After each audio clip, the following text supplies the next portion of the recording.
They say credit belongs to the man in the arena who spends himself in a worthy cause. The credit belongs to those who dare greatly. And to those that fail, at least fail daringly. Target terminated. The glory is reserved for the few who, no matter what, answer the call to enter the arena. The call doesn't care if you fight for 1 or 20,001. It echoes out, reverberating across the globe. It only acts to reach the bold, never the timid. It's what's next, what's now, and what will always be. Scum from up high. 1, 2. This is non-stop. You've got nowhere to run. It's a massacre. Wow. I got 2. Money. Airstrike coming in. It's an ambush. Spawns are out of control.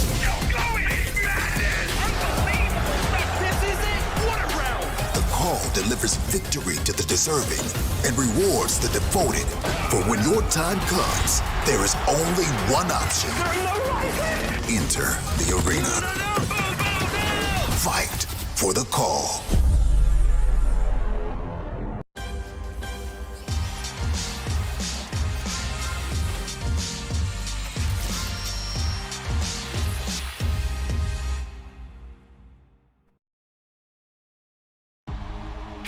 Hello and welcome to CDL headquarters presented by USAA, coming to you live from Atlanta in our beautiful brand new virtual studio. The 2021 season for CDL has kicked off and we're here for the Atlanta home series. Now, I actually didn't think I could get any more excited about the brand new season until they told me who I would be sharing a desk with. I have Mr. X and Nameless joining me. First of all, Matt, what's up, dude? How you feeling? Good. I'm excited you guys decided to bring me back after the kickoff classic. But no, I have a great time with you guys. I have a great time just watching COD and the CDL in general. So it'd be awesome to be a part of the next few days. Absolutely. It's lovely to be next to you, Matt. Yeah. It's been a while. Same room, right? Nameless. I know. Same room. Nameless, obviously, an absolute staple to the desk. Cannot be happier to have you back, bro. How have you been? I've been great. Getting my house next month. CDL's starting. Life is going good right now. And you guys are right next to me now. So this is going to be a good time. This virtual set is incredible and the matches are going to be even better. So it's a good time. It is beautiful. We have the gorgeous Atlanta behind us. Look at that view, people. Stunning. Now, talking about views, you guys at home are here to do one thing, and that is to watch Call of Duty. But we have a brand new season starting up here today. So, Nameless, I've got to ask you, man, what are you most excited for at this brand new season? It's 2021. There's a lot of things to be excited for, but being a former professional, the level of competition being as high as it is right now, it just got me hyped, man. You look at all these teams. And going from 5v5 to 4v4, they've trimmed off all the dead weight. The level of play at kickoff was through the roof. And they've had another couple of weeks to get even better and fix the issues that they had in their first match. So I'm super excited to watch these guys play. I couldn't agree more. Mr. X, what about you, though? What are you most excited for? What's floating your boat here? Well, I agree with Ant. The switch to 4v4 is awesome. It's just going to be more competitive all throughout. But I think with the switch to 4v4, getting back on a Treyarch game, just the feel with the Treyarch games and 4v4, it just feels so right. And then you see some of the best maps in their kind of history come back with Raid and Express. I'm really excited to what they have for the rest of the Cold War year.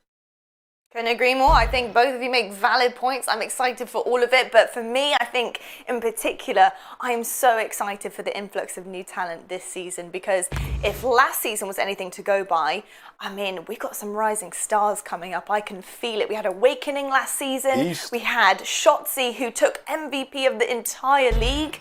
It's huge. So with the likes of Neptune, Diamond Con, Fire 40 coming on board, I'm so excited who is going to be really gunning it this season and who's going to be one of our new legends amongst our midst. So tons to look forward to. But I tell you what, guys, I know you want to know what's going to be happening today. So we do have the US Army schedule for you. What is going on today?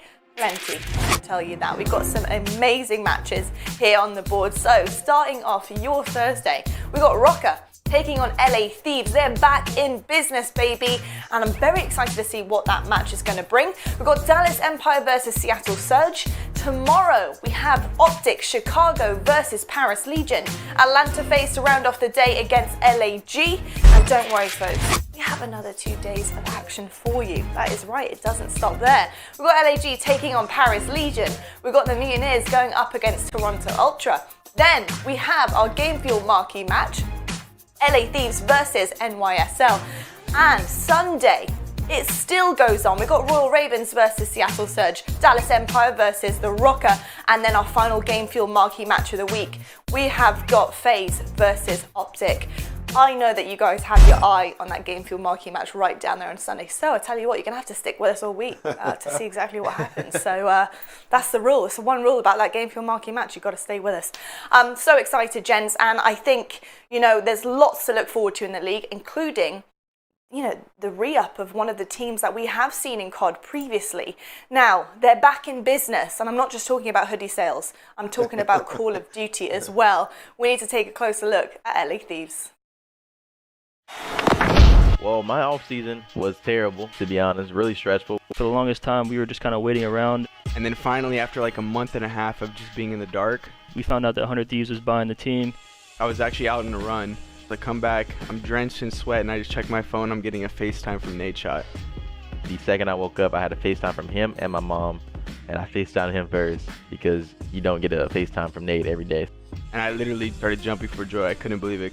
Temp will be our fourth going into the 2021 season on LA Thieves. I've teamed with Austin and TJ before. We've made multiple grand finals. I always wanted to play with Kenny. Our vibes all around great. Like anytime we're streaming together, probably like the funniest stream you ever get. TJ is like one of my COD fathers. He got me to become a pro, so I'm happy to play with him. I think he's going to fit well in our team. Me, Ken, and Slash are a good core three, and I think Temp fits the fourth perfectly. Whatever these guys need me to do, they want me to run a smoke, they want me to run a trophy, I got them. Win the World Championship, Call of Duty World Championship 2021. That's the goal, period.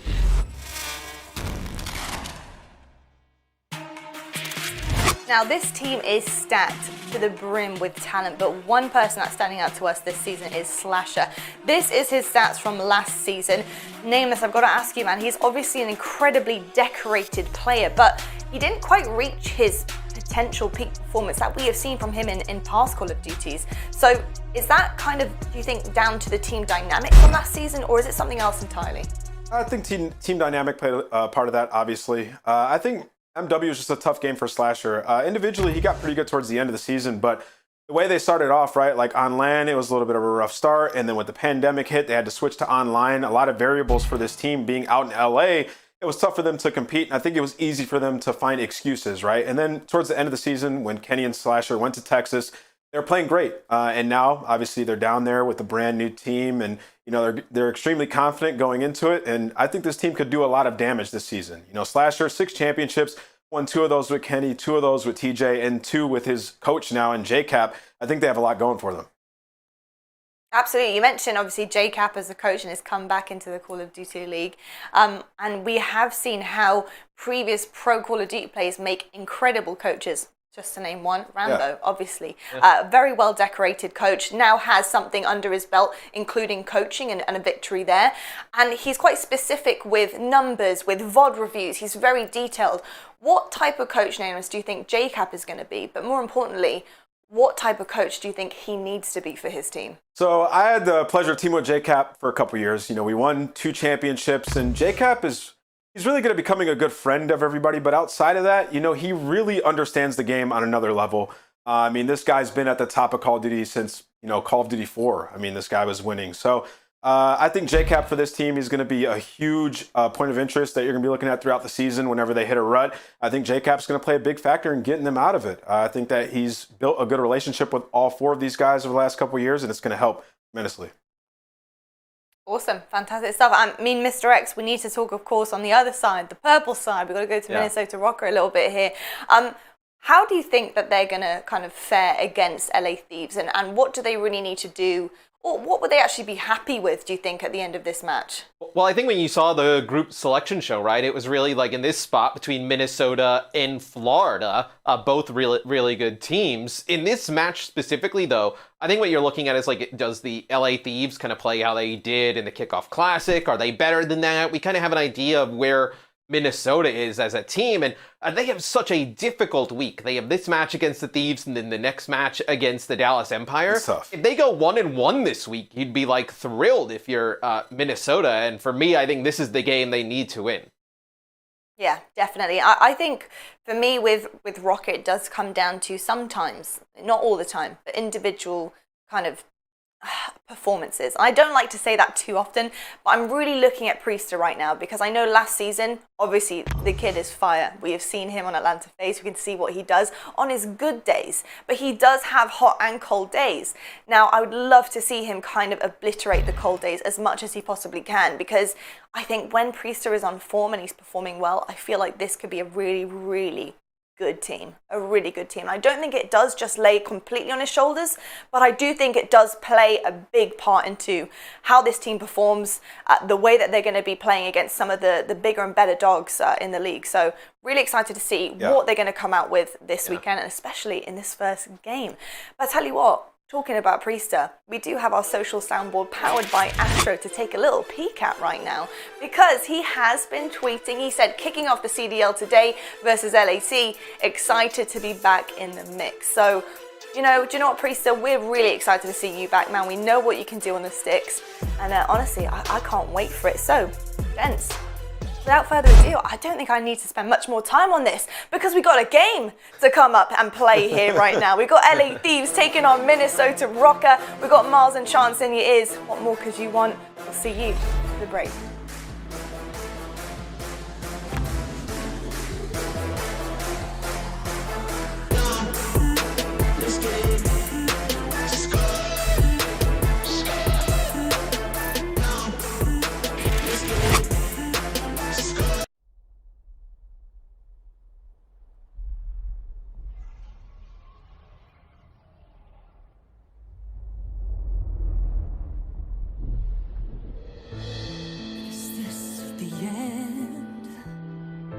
Our heroes can't fly, they fall like shooting stars. Will anyone survive?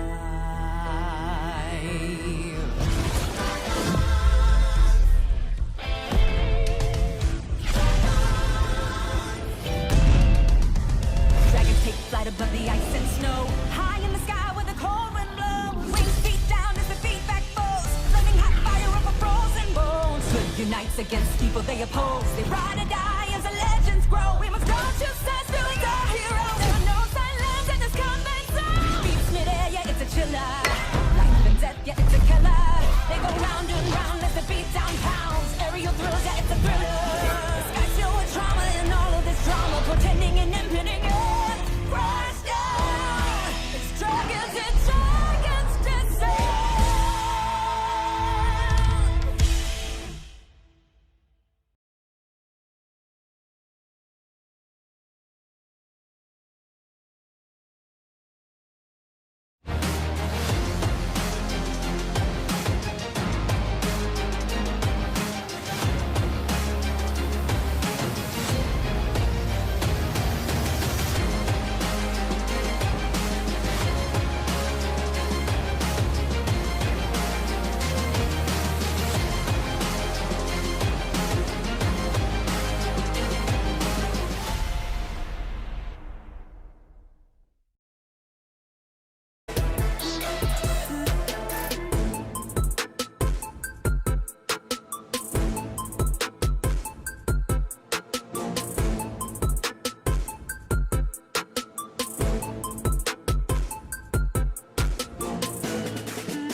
The Call of Duty League is presented by Scuff, the official controller of the Call of Duty League. The US Army wants your warrior. Ladies and gentlemen, it is finally time to get the show back on the digital road. Opening weekend is now finally upon us, and we have got a delightful game to get things going. The LA Thieves gone up against Minnesota Rocker, and we're here in this virtual set. Look, Atlanta's right behind us. It's your boy Miles and my mate Chance. And if I get this right, there we go. We're basically hugging. Very, very excited to get the show on the road, mate. Chance, how you doing, mate? Dude, I'm doing fantastic. We've been waiting for months for this moment. Like, we got league play back in the action. I've been grinding Call of Duty nonstop. The match that we get off the rip is like a fantastic one. Even for like power rankings, like we've always wanted to get a feel for where the teams stand. Immediately, we're gonna start to get an indication. I just want to get the show on the road, man. I'm excited. All right, mate. Let's just get on with it then. Let's meet one of our teams we'll be seeing in today's opening matchup, ladies and gentlemen, the Minnesota Rocker.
Fresh look for Minnesota Rocker, and I'm telling you, mate, I would definitely watch that entire Netflix series. The lineup now: Accuracy, Attach, Major Maniac, and Priester. Of course, the latter two coming in from Atlanta FaZe. Chance, what do you think of the roster? I think on paper, fantastic.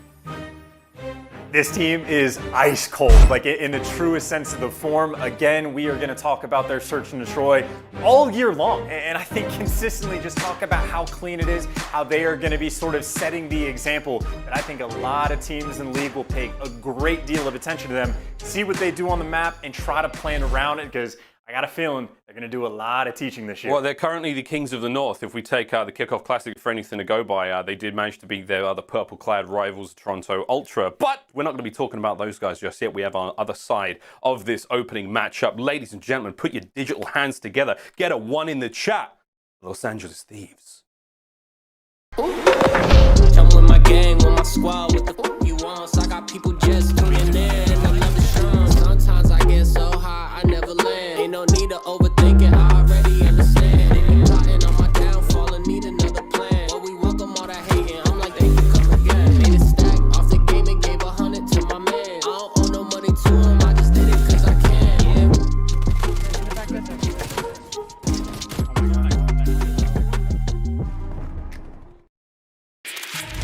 Officially into the league now. We are going to see them in action today. Kenny, Slasher, Temp, and TJ Haley. Chance, tell me a little bit about the Thieves after that 3-0 loss to Optic last week.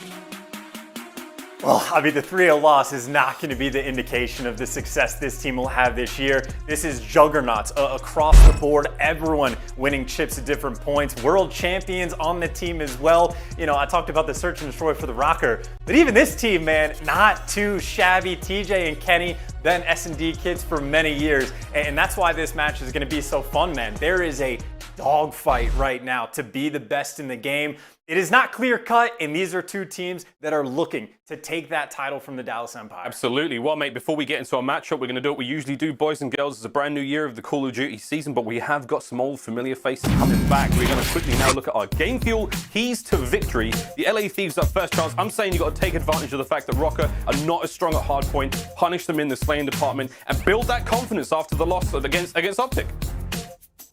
Absolutely, but even that like quote weaker hardpoint game doesn't mean they're slouches at all. They will be ferocious and tough to deal with, but these really need to come out, set the tone early on, and really just make up for the 3-0 loss that they have and try to get that ball rolling, even to take it towards that search and destroy. Man, you absolutely need to shut down Major Maniac on the map, or else he will just be a menace from start to finish. Start to finish. Now the keys to victory for the Minnesota Rocker. They won their first map. If they win that first map and break the spirits of the Thieves, that's what you want to do. Keep them down. Don't let them start to rebuild that confidence. Don't let them start to get momentum in the series, and trust those play calls and search and destroy. It worked versus Toronto. Keep trusting it. Keep building upon it. Chance, tell me a bit about some micro adjustments we could be seeing from Minnesota this season.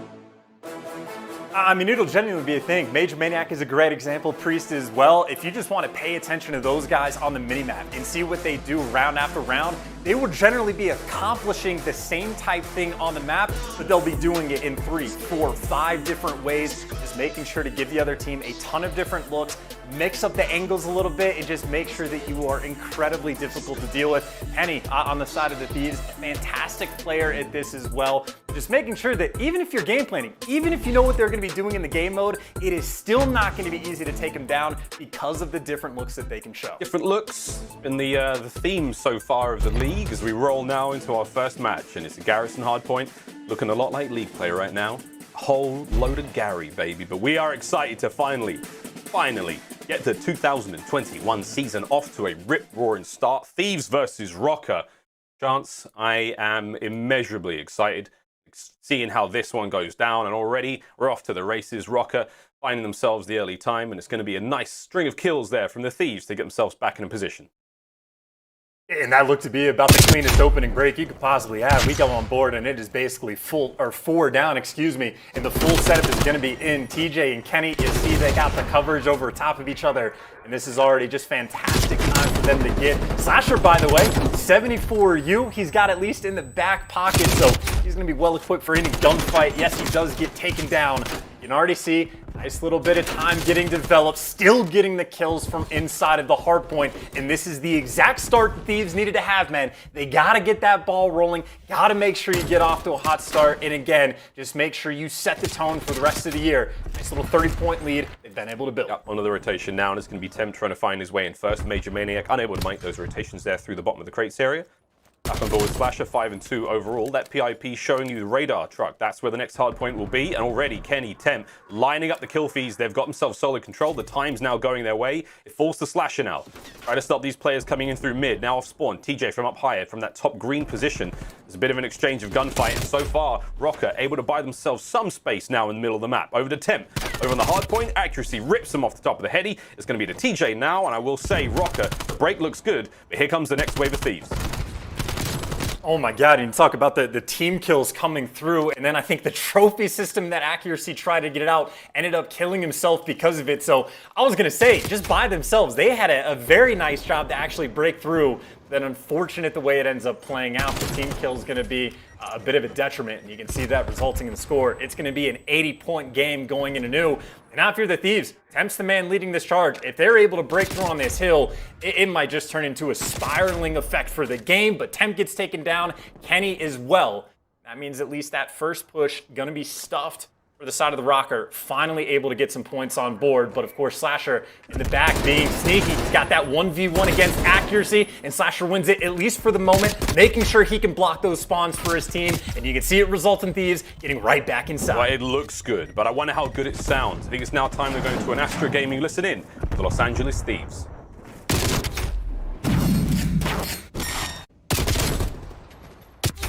I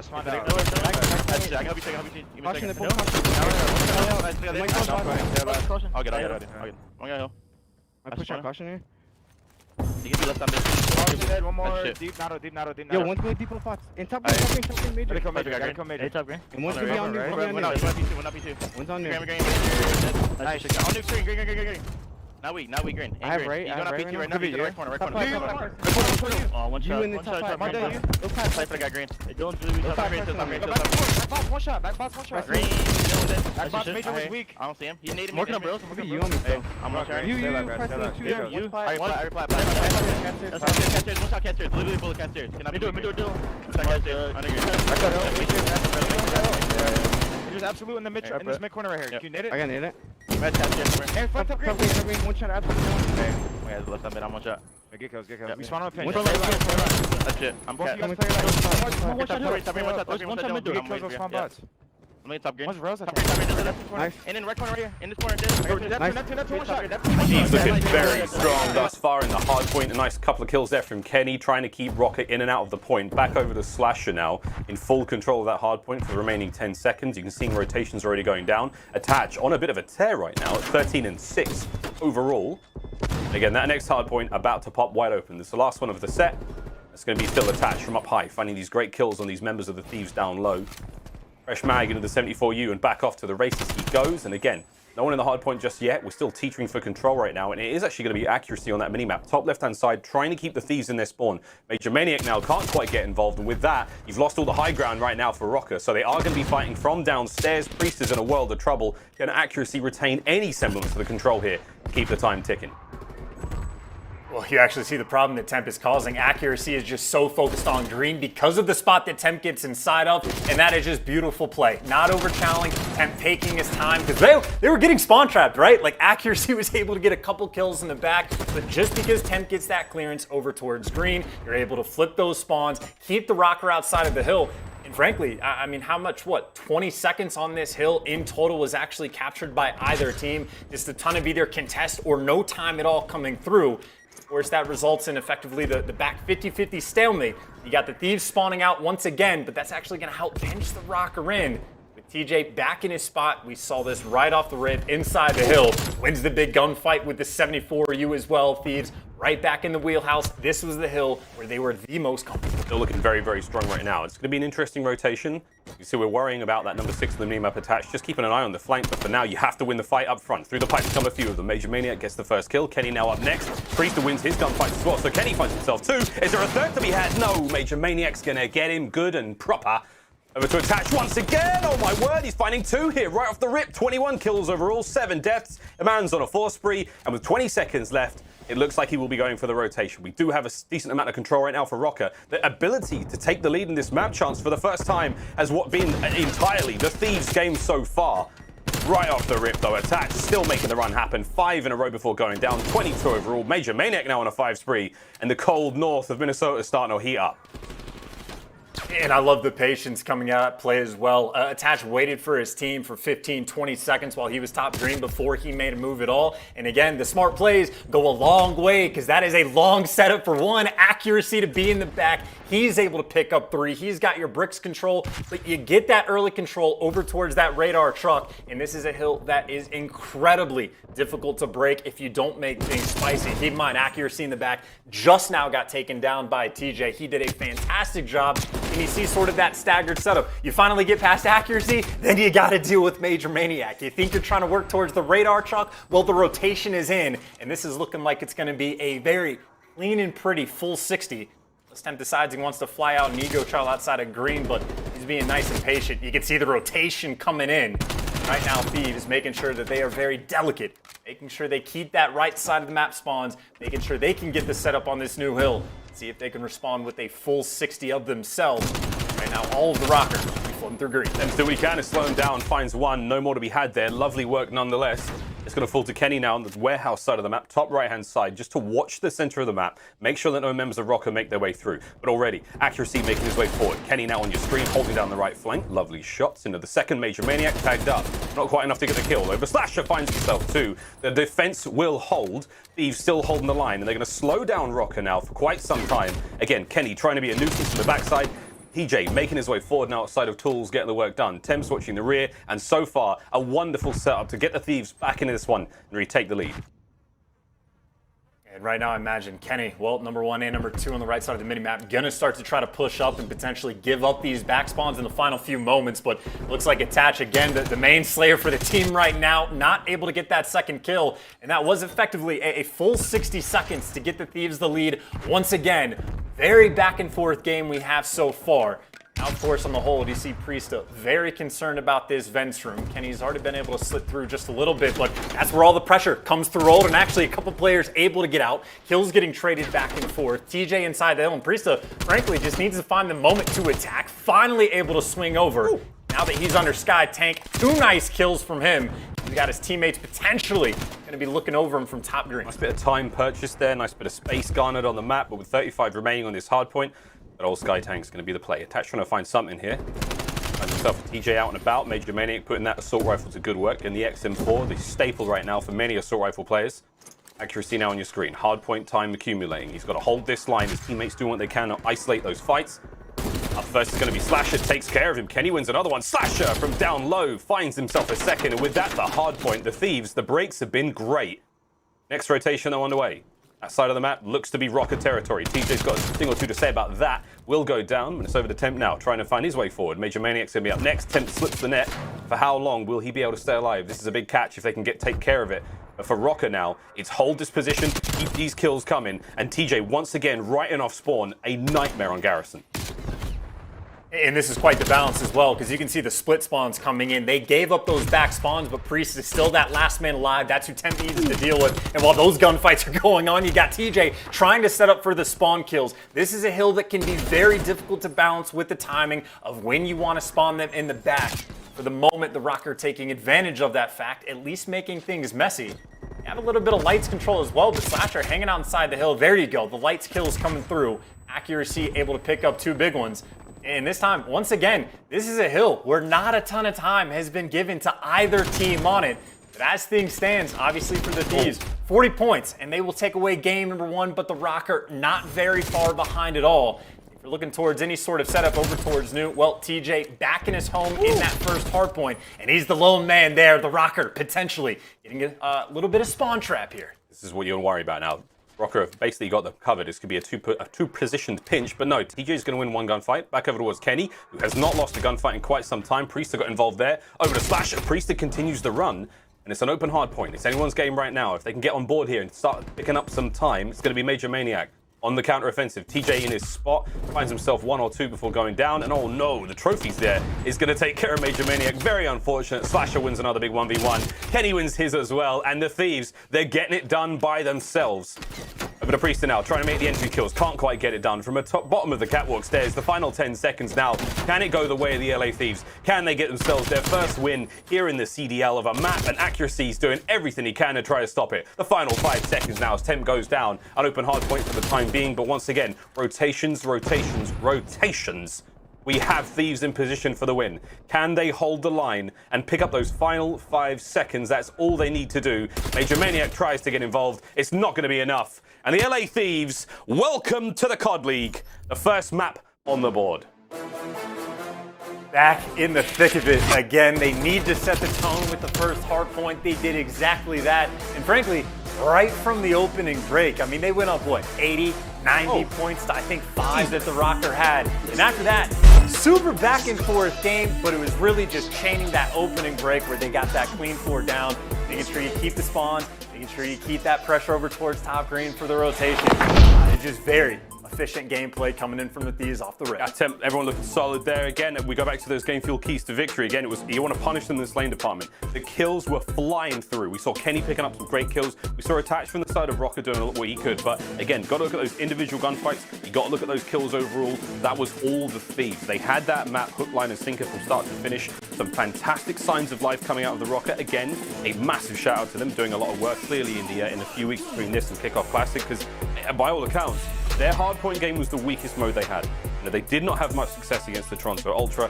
The search and control, absolutely fine. We'll see if they can replicate some of that success in the upcoming search and destroy map. But Chance, baby, high five. Just kidding. We'll work on that. Just kidding. But mate, great way to start the league. Very, very good stuff so far. When we come back after this very, very quick break here in this magnificent virtual studio in Atlanta, we've got more games coming away. LA Thieves, Minnesota Rocker. We'll see you after this break.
so much fun.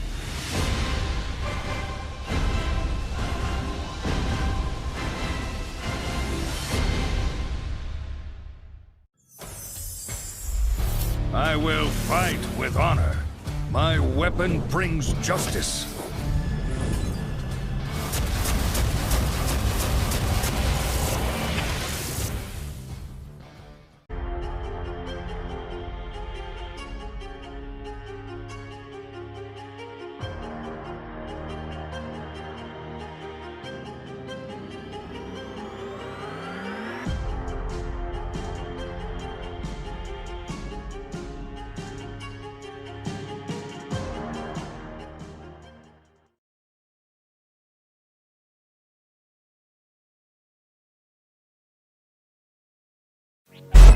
Rocker certainly come to play. They can't stop it. They can't stop the kids. They can't stop it. Oh, Priester, disgusting. Accuracy's there, nice kill. Bang! Major Maniac, 200 IQ, 10 out of 10 play. Oh my word! Attach is going to save the day. Rocker, our kings of the north. Ladies and gentlemen, welcome back. We told it was going to be a quick break, and it really was. Here, straight into the quick scope we go. This is Minnesota Rocker from last season. Their hardpoint winner losses all the way down to their Dom KDs. And Chance, I mean, it's a new look for the squad. Essentially an entirely different roster, really. Not aside the change to 4v4. But brother, I mean, I think this is a good call. I think Rocker made a decent upgrade in terms of the chemistry of the team. I mean, I really do think that when this team gets built, like, the more you think about it, the more you like it. Like, off instinct, you're like, okay, like, that's a decent team, like, they'll be fine. But then you start thinking about how the year is going to play out, what it looks like in 4v4, how much different this game is compared to last year. And then it's like, this team might be disgusting. Like, I'm expecting them to be a contender, fighting for the wins. I think the big question is the same thing for the organization, is can they actually get a chip? Can they get a win at some point throughout the year? Or potentially multiple. Why not? Why not? Well, here's the maps and nodes for the upcoming series. Of course, the LA Thieves managed to take care of the first Garrison hardpoint. But now we are going to take a float across the pond from Germany to the United States. It's a Miami Search and Destroy after that one. After that, we go all the way back to Garrison Control, Moscow hardpoint, and of course, fan favorite raid, S&D. We have to go the distance. I don't think either team really want that. You want to try to close this out in 3 if the LA Thieves. But Rocker, this is it, Chance. This is the moment for them to shine. We saw the Search and Destroy prowess up against the Toronto Ultra in the Kickoff Classic. Major Maniac and Priester being the players to watch. The pair of them went, what, like almost like double or triple the kills of Attach and Axis put together. It was ridiculous. They're the guys you really want to be watching out for. And again, going back to those keys to victory, the LA Thieves take care of the Major Maniac and Priester Wombo combo. They are deadly in Search, and if you can take care of them, it may just give you a hand to taking the win. I mean, I think one of the main things I'll be at least attempting to keep track of is the adjustment that the Thieves make round after round. Like, once you figure out someone's setup on Miami, it's such a big map, you're guaranteed to give something up. There's so many nooks and crannies throughout the middle of the map. You can swing out over towards the beach, go all the way over towards the boat. You can take a hike if you'd like to. So there is guaranteed to be something left open on every single defensive setup. And it's about these teams trying to figure out exactly what it's going to be. Maybe they 2-stack over towards visitor centers and you could try to flood your way through garage. This map just has, it's a world of opportunities. There's so many different things that you can do, and it can be very difficult to play at times.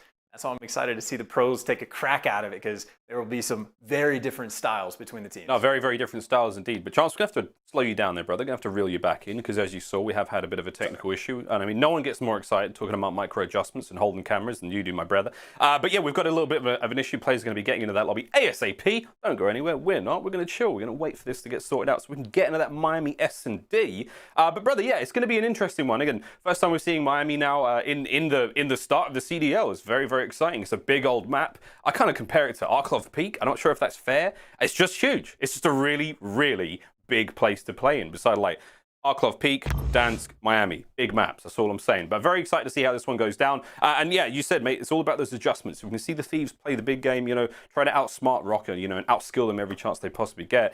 Mate, we didn't actually talk about this, but do you have any actual predictions for this series? I think you filled your pick'ems out.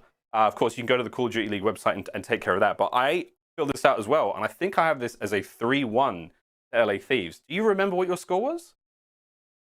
I'm pretty sure I went with a 3-2 to the Rocker, and I believe my line of thinking was like, I think both the searches go to Rocker. I think the hard point gets split, and then I think maybe the control, not even the deciding factor. The Thieves can get it. I just don't think it makes a difference. I'm still just riding the train of Search and Destroy being too strong for this team.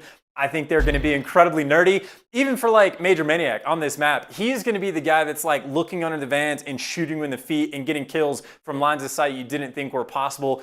That's the type of gameplay I'm expecting him to come. And unless there's a strong response out of guys like Kenny and TJ, I just think there's too much of a clear-cut edge in that game mode.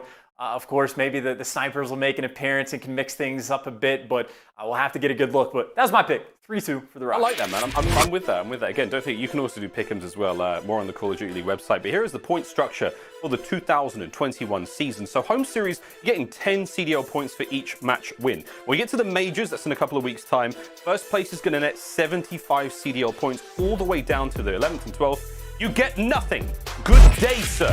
You don't get a single thing if you come down there. But we're talking about the cash monies. 7th to 8th, 10 grand there. But again, 9th through 12th, nothing. You have to climb out of those lower ranks into the doldrums, way up to the highest heights of that first place. $200,000 going to our winning teams of these majors. It's going to be very, very exciting. And then when we get to the very end of the season, 2021 playoffs, this is how pricing is going to work out. That's a $2.5 million prize pool. That's 1.2 million clams going to first place, 7th to 8th, 2,500. And I'm not sure if you've realized the trend here, but I mean, outside of that, you get nothing. We're not handing out freebies. We're not handing out consolation you tried prizes. No. Only the best here in the Call of Duty League. Interesting to see who that will be by the end of it, mate. It's a weird one, right? I mean, we all have sort of pinned Dallas to be a great team last year. We pinned OGLA. I mean, Clint did. I think he put the house on it. Didn't quite work out for him. You know, of course, Optic are going to look good. Of course, Atlanta are going to look good. Mutineers, they're always stand out. You know, they're the darkest horse in the meanest seas. Chance, I've waffled long enough. Let's go to Miami. And Miami is a great place maybe to learn, but even just to touch on what you were talking about for the power rankings, like it's just a dogfight. There is no answer. No one knows. Like, are the Thieves a top 4 team right now? Are the Rocker a top 4? Are they top 3, higher, lower? Like, there's so much we have to learn and develop. Of course, there's a lot of Call of Duty left to be played. Thieves, of course, 1-0 up on the series. And you talk about piano control. Early aggression from Temp. That trap was set, attached, sitting on the steps and waiting. Able to get that first blood. Great nade from Kenny. Kenny's nade as well, the double nade there. TJ managed to coordinate that one. Priester with the bomb now. And I mean, this has been a fast round. This is a 2 versus 3 situation. LA Thieves on defense. It's going to be lone TJ trying to take care of the B-bomb site and a lone Slasher over towards A. Now, Slasher's position could be huge if he holds that line for long enough. Got Major Maniac now making his way over towards A. And this is slow. Our opening flurry of activity is now started to quiet out, and there's damage now being dealt. Slash is trying to get involved in this fight. It's going to be a straight-up 1v1 in the middle of the street. Major Maniac versus Slasher now. And that's a huge win from the Major. TJ now left alone. 1 versus 2 now. An opportunity to get the bomb down. They know they gave the site up, so TJ is going to have to make his way back over. A chance with just about 20 seconds to get it done. TJ now on the 1v2. This is tough. And you see the plan for back alley as well. TJ, well, he gets the information on 1. Knows accuracy is by the plan. It should have seen Priest down low, so he knows the situation. 2 players either side. He's trying to get nice and aggressive on him as well. Slide now back and forth. You see the shoulder peaks coming through, though, from both of these players, giving TJ nothing to work with. Clinical work from the Rocker. No egos involved. They say, hey, we got the positioning bomb down. As long as we don't die, we are big chilling. Just putting in efficient work. And again, TJ, an electric search and destroy player. Clutch factor always going to be present. Rocker just making sure they keep that gameplay nice and smart. Get that first round win. No ego, no problem. Now, Thieves on offense. Then will be the bomb carrier. Looks like a push in towards A, maybe. First time we've seen them on offense, so not really a whole lot to say there. That's going to be the quick class changes as people put away their speed grips. It looks like a 2-2 split. 2 members of Thieves now holding the center of the map. It's going to be Temp with that bomb, making his way forward, and I believe Kenny's going to be backing him up. With that, accuracy. That damage dealt with a Krieg. Wow, that was a fantastic opening kill with the stun connecting as well. That's going to put the Thieves' plan back a couple of steps at least. And already this is a devastating thing. If you take the time to go to A and you get blooded and you don't even get the bomb down, I mean, just look at the map presence and control that they really just don't have. It's going to be very difficult to get to the A site. Try to cross through the middle of the map, you're going to get spotted. You try to cross through the beach, you're going to get spotted. Someone just needs to step up and make the play to find a pick. TJ attempting to be that guy, but he's going to get sniffed out. 2 concurrent picks coming in from the side of Rocker. Still that 3v2 advantage. Slasher, maybe doing what he can. He's try it, man. He's going to try it. Temp's still managing to get that bomb forward. Accuracy's got shots on him, but he has made his way towards the front of that beach. He's made it up the beachhead, attached now on the flank. There's going to be Slasher. He's about as good as dead. There it is. Now the push towards Temp. It's a 1v2 situation. Temp does manage to find 10 seconds. No, that's going to be it. Doesn't get the bomb down, doesn't get anything to work out. Rocker finding themselves another round back-to-back. And chance, if it was no ego from Rocker in the first round that gotten the win, it surely was patience brought home that round 2 victory.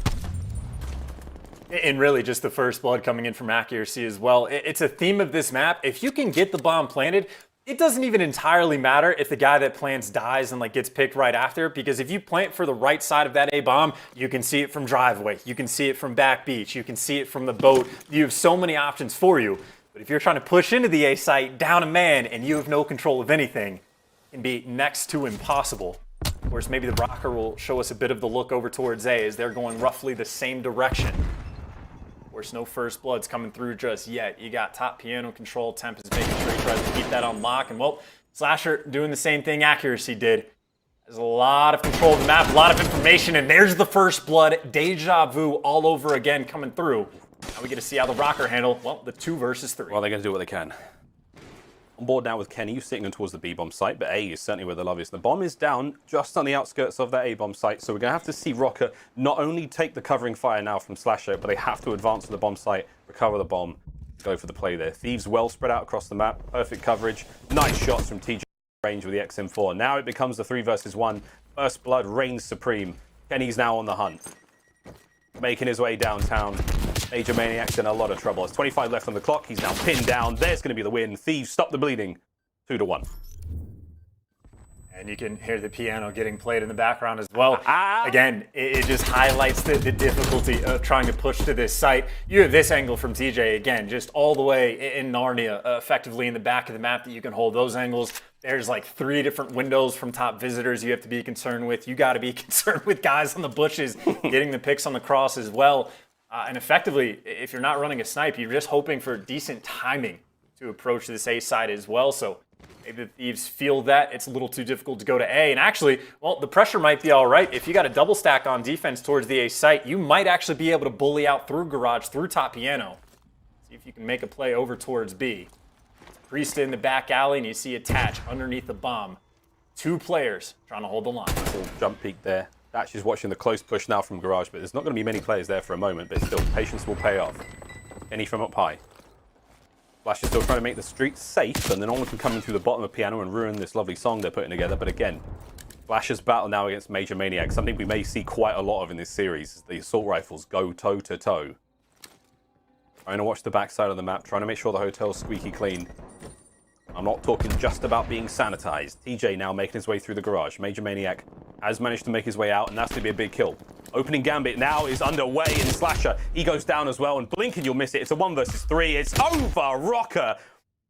What a bang that was. I almost need to see that round back to truly understand how wrong that went for LA Thieves. I mean, I think it was Priest who was able to get 2 kills. You'll see the both look top piano.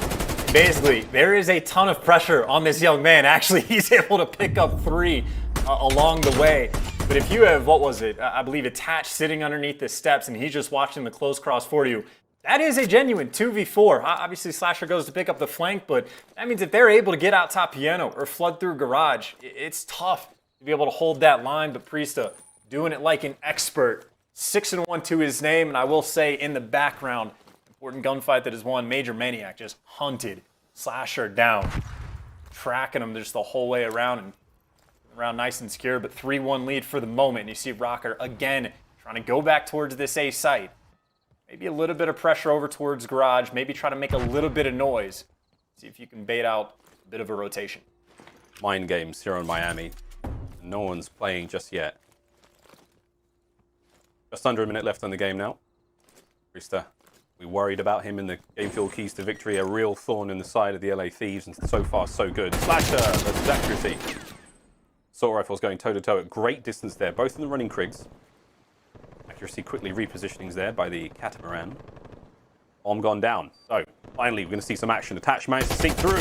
Great shots from Accuracy at range. Unbelievable to get the second as well. The first and second bloods here.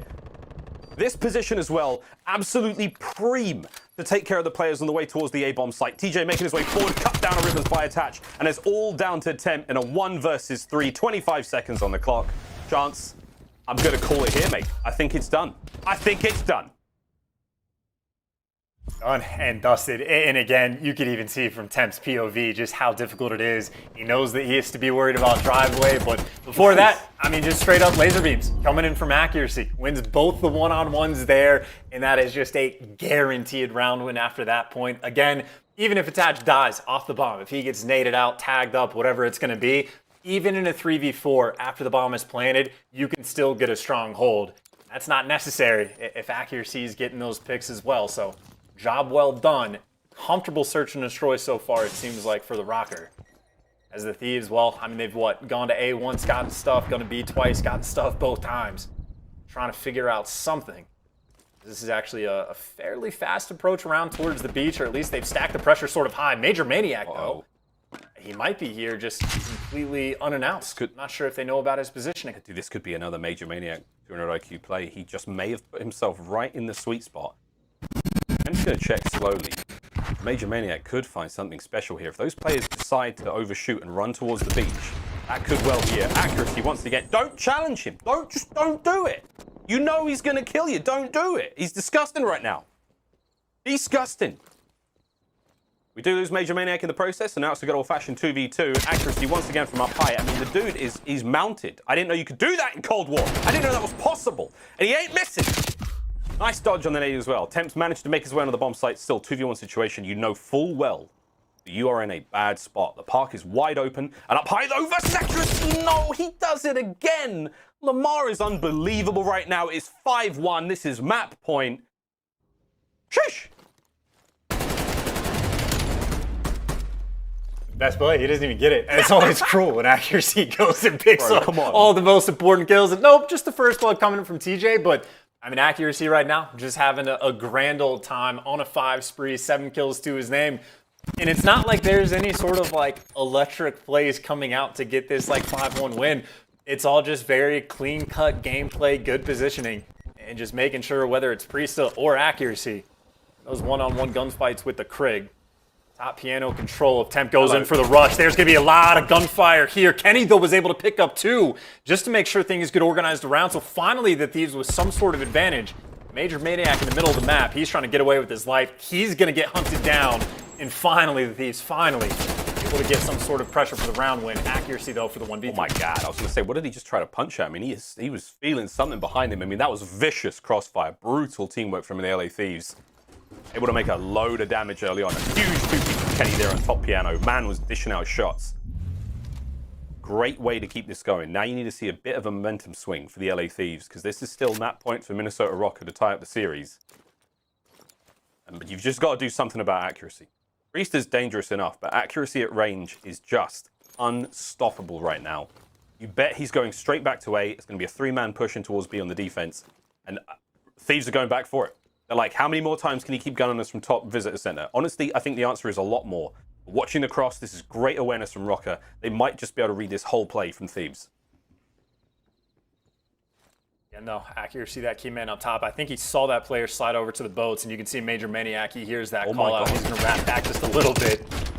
Clean shots coming in to back Kenny down, but honestly, this is already a lot better. Again, Temp, if he's able to get this bomb down, that is a massive advantage right now that the Thieves are able to get. This is Operation Overlord, and Accuracy here. He's slipped past. They managed to get in. Temp has no idea. He's around him somewhere. There's noise. There's comms. Temp finds the first kill from inside visitors. Gets number 2 as well. That's huge. There's a bit of a shuffle now. The members of Rocker making their way through mid-map, but Slasher is on the watch. He's now looking for one more, and it's Priesta trying to make his way across the street on towards South Beach, but no. He's been told he can't go there because of some kind of quarantine restrictions in place by the LA Thieves. A great round.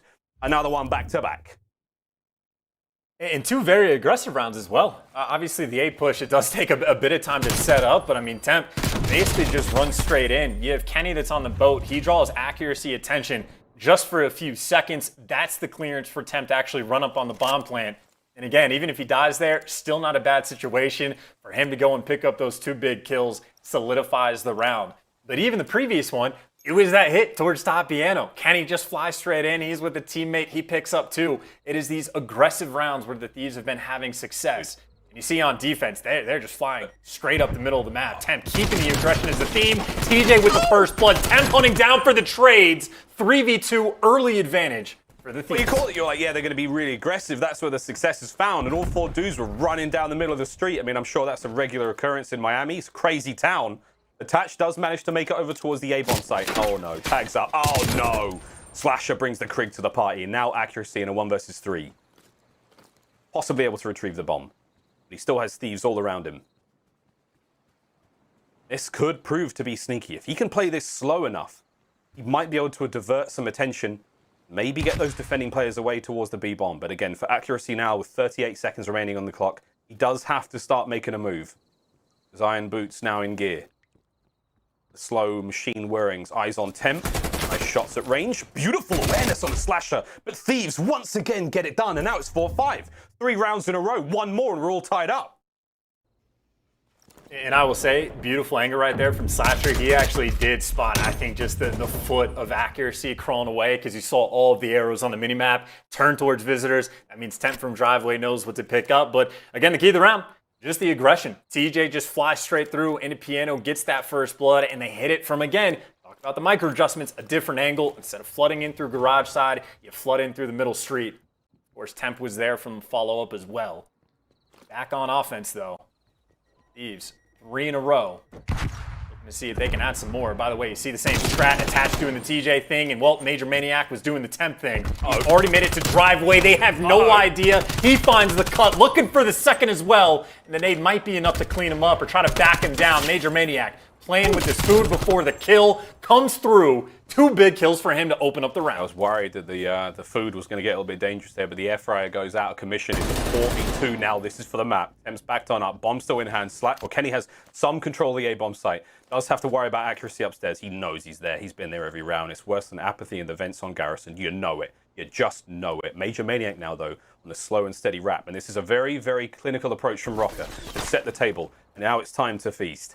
Kenny goes down in the end, and that's going to be it. On the Temp, 1v4. Make it interesting. Try to bring it home. First kill goes his way. The immediate trades are going to be there. Accuracy's going to find it.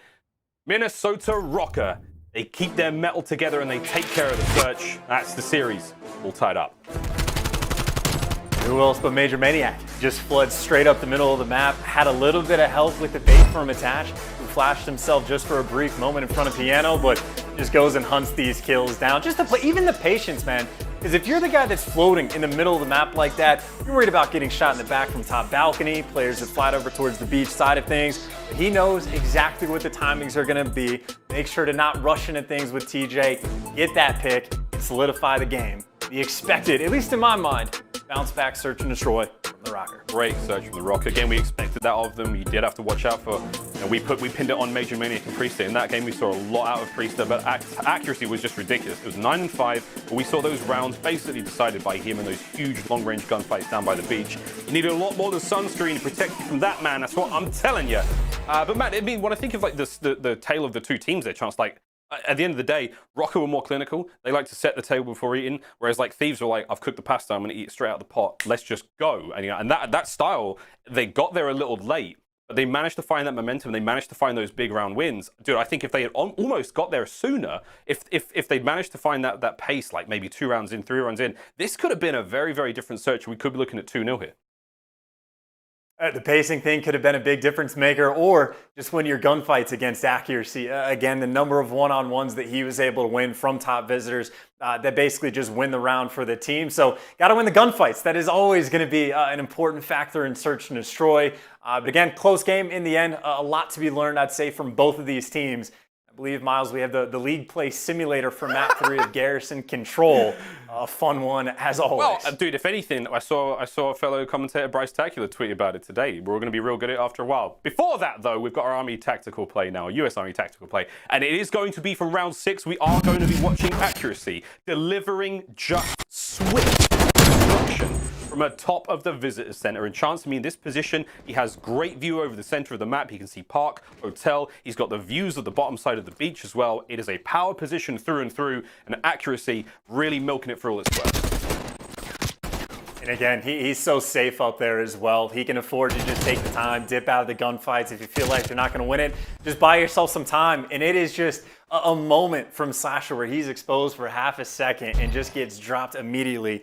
Not easy to deal with the positioning coming from the rocker. And again, patient, efficient gameplay. No complaints. For me, none at all. No complaints whatsoever. Well, we will have maybe one complaint. That's where we have to go to a break. But we have to go to a break. You shouldn't be going anywhere either, because when we come back, we got ourselves some sweet garrison control between these two teams. We welcome you once again to the kickoff here of the 2021 CDL season. Don't go anywhere, really. We'll be right back.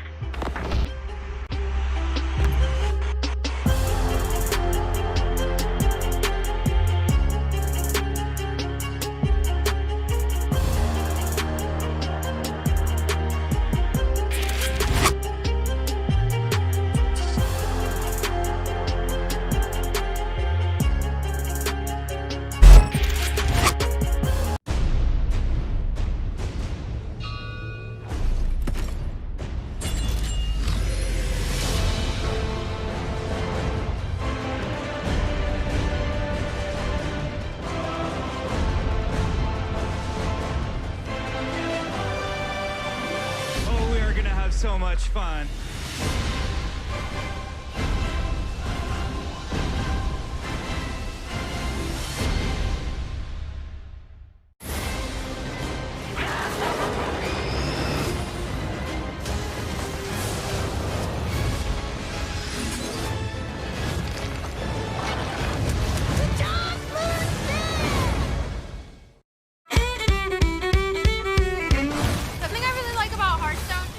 Never know what's gonna happen. You'll never regret it. It is the most fun you'll have. Build something from my own imagination and pit that against someone else in a competitive way. More ways to play, that's what I want. What is my opponent gonna do? How am I gonna counterplay that? There's just always a different outcome. Play Hearthstone now!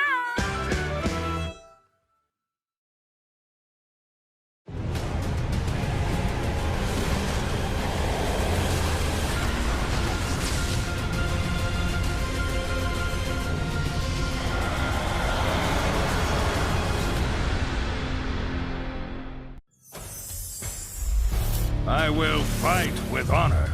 My weapon brings justice.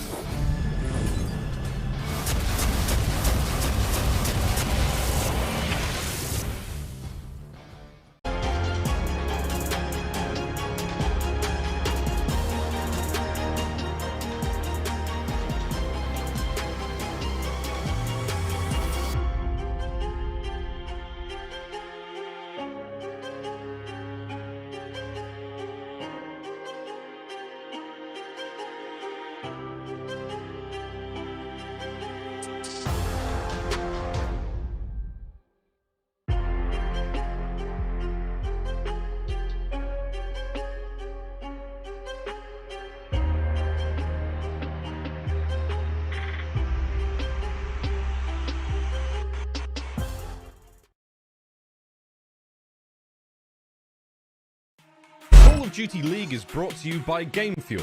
Use code CDL2021 for a special CDL launch event discount on GameFuel.com. Tournament audio and team listen-ins are powered by Astro Gaming, the official headset and mix amp of the Call of Duty League.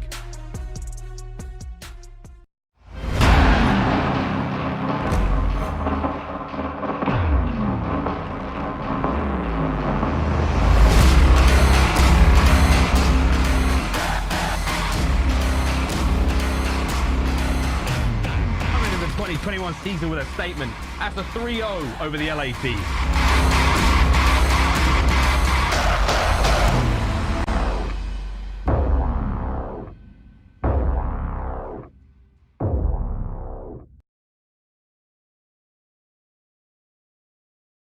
So you think you know the Call of Duty League better than anyone? Well, prove it by playing the CDL Pick'em this season. Make the max predictions each day by 12 p.m. Pacific. And if you're right, collect your points, admire yourself at the top of that leaderboard. Don't forget there are awesome prizes available all season long for the biggest winners. So don't forget to get your picks in. I know I've got my picks in, and I think so far I'm doing all right, Chance. I know we're part of the CDL Talent Rule and leaderboard together. You can create your own leaderboards as well. It's a lot of fun. Fantasy fans around the world rejoicing. There's some cool prizes to be had all season long. But yeah, Chance, you had a 3-2 for this one, I think? 3-2? I'm like 90% sure. I'll I have check. a terrible memory, I'm gonna check. but yeah, I'll go with 3-2. I'll check after this. I'm on board. I'm down. But again, tweet us your graphs, tweet us your screens. We want to see who you think is going to be taking care of everything this weekend. But with that being said, mate, we've got the LA Thieves going up against LA Rocker now. We want to touch upon one of the greats in the scene who has retired as of last year, JCap, the coach of the LA Thieves. Man, I mean, Cap is a living legend. He's been around for a real long time, multiple-time world champ. I mean, he's done it all, Chance, and now he's a coach. Can he climb up and bring his boys a championship? I mean, I think that'd be something that'd be really exciting to say. We've been talking about this now when it comes to players. Cap's been around for a long time. You know, he retired on the 2nd of September. It's still very, very fresh, but he didn't waste any time in getting involved as head coach. Surely, winning world championships, becoming a household name in the Call of Duty world, and now as a coach, if he can bring back a championship for his squad, a world championship at the end of the season, surely that's it now in terms of lifetime achievements. I mean, he is one of the players, like, he has so much competitive Call of Duty experience, more than some, like, entire teams combined. He's been around for, like, a decade or more so. He's done it all. He's seen it all. And he's honestly, like, one of the first picks. As soon as he retired, I think everyone in the community just kind of knew. They were like, he's going to be a coach. Everyone would want him as a coach. Everyone has high expectations. And honestly, I have to imagine, just a fun guy to be able to work with day in and day out. So high expectations for the team. High expectations for JCap, who I think referred to himself as Coach K, which a little early for that, but we will see. You had to tell me who Coach K was, and I was like, okay, that's definitely a little early, but I respect it, and we know Cap's watching. We respect it, mate, and we hope you find all the success you can this season. But with that being said, we're almost ready to roll into map number 3 of this series. We have Control coming up next, and maybe not all the fans know exactly how to play Control or what the scoring system in Control works for.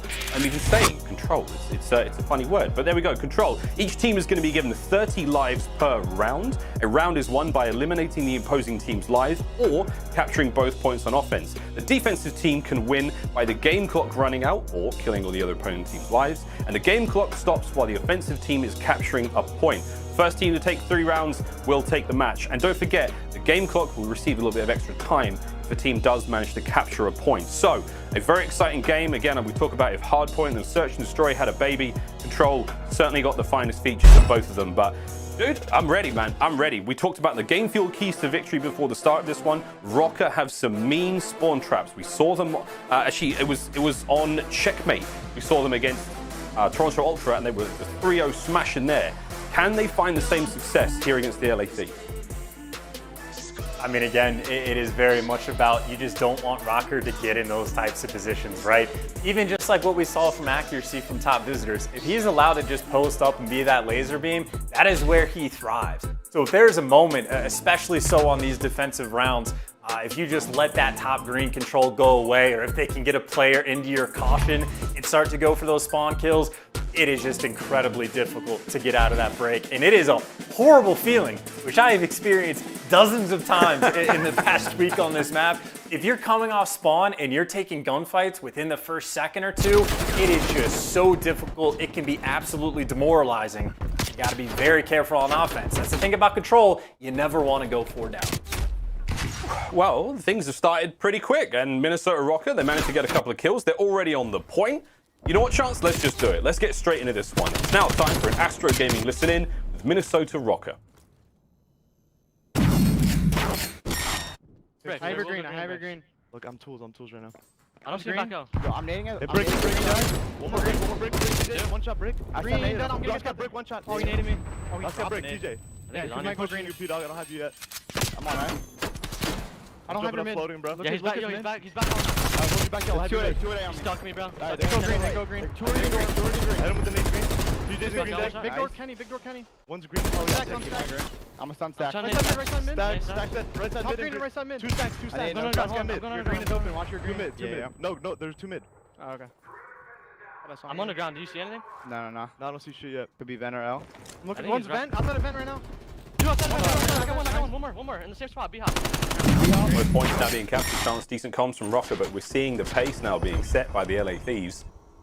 And they get themselves back into this one. 2 ticks completed at B. B has 1 section left to capture, and you can say goodbye to that one. Kenny now on the defense, over by A. Slasher watching B. Slowed this game right down. This is what you want as the Thieves. 30 seconds remaining on the clock. Slasher finds 1. Major Maniac now in lights. Oh, the Slasher. It's the old right hook of doom. Puts him on his back. 20 seconds now remaining. And Slasher still reigning supreme over the B site. TJ now making his way forward. And this is a great timing push for LA Thieves to close the round out. You can safely say it's done. A long and difficult journey across the map for Rocker. No one's going to be able to contest. Solid showing here on defense. And I think it's safe to say, Chance, that defense reigns supreme here on Garrison. All right, and that was a very much put him in the dirt kind of moment towards the end as well when he get the spawn traps, just racking up the feed. That is beneficial long-term for the round 5. I will say, though, there is an idea from the Rocker that I actually really appreciated. They just stacked up green off the rip once they had some control and left one guy on the B point. And what that is from the Rocker, instead of saying like, hey, we're just going to get B and go on from there, it's like, if you mess up and give up A pressure for a second, we're going to attack that point straight away. The Thieves, of course, did a nice job making sure they keep pressure on that side of the map, but you can see the Rocker just sort of poking and prodding, waiting for a mistake to come through, but job well done. Now we get an opportunity to see the Thieves on the attack. A fairly similar style. You get that one man on the B point, TJ. Job is just to play his life and try to bait out some of these players because everyone else on Thieves is playing for control. TJ still good. Gets it done with the Diamatti in the end. Kills for his teammates now in the back end. That's going to be the first tick at B complete. And man, they've pushed Rocker almost clean out of this one. It's unattached. It's a solo play. Shots are there, can't get it done. That's B essentially captured. I don't think anyone's going to be able to get close to it. Now you have to refocus all the attention for Minnesota Rocker towards the A zone. Straight onto the point we go. TJ and Co able to hit through the rear. Attach watching the flank now. Great job. Major Maniac on spawn. Can TJ time this right and push forward? Just about wins the gunfight. That's huge. If you can find another one, he keeps this part of the map looking real dangerous. Now 1v1 Major Maniac goes down as well. TJ on a 6th spree. That was a wonderful bit of work, and Temp's going to fill his position up immediately. You're trying to keep the members of Rocker now trapped in a position on spawn. I told you to look out for Rocker's spawn traps. I didn't realize the Thieves had them too. And this is looking very, very good for LA Thieves. Accuracy and Major Maniac, though, winning big gunfights. Still, though, Temp is behind enemy line, so there is that constant pressure they have to deal with. You see Temp causing problems on one end. Meanwhile, Accuracy was going for the spawn kills. Everybody's already passed. He might be able to start shooting some of these players in the back, but they're just straight up flooding through green right now. 2 players already inside. Kenny up top. Accuracy still has not got involved. Finally, he's going to be jumping up. And, well, there's free kill number 1, free kill number 2. Attach is going to be there for it. They were getting spawn killed for quite some time.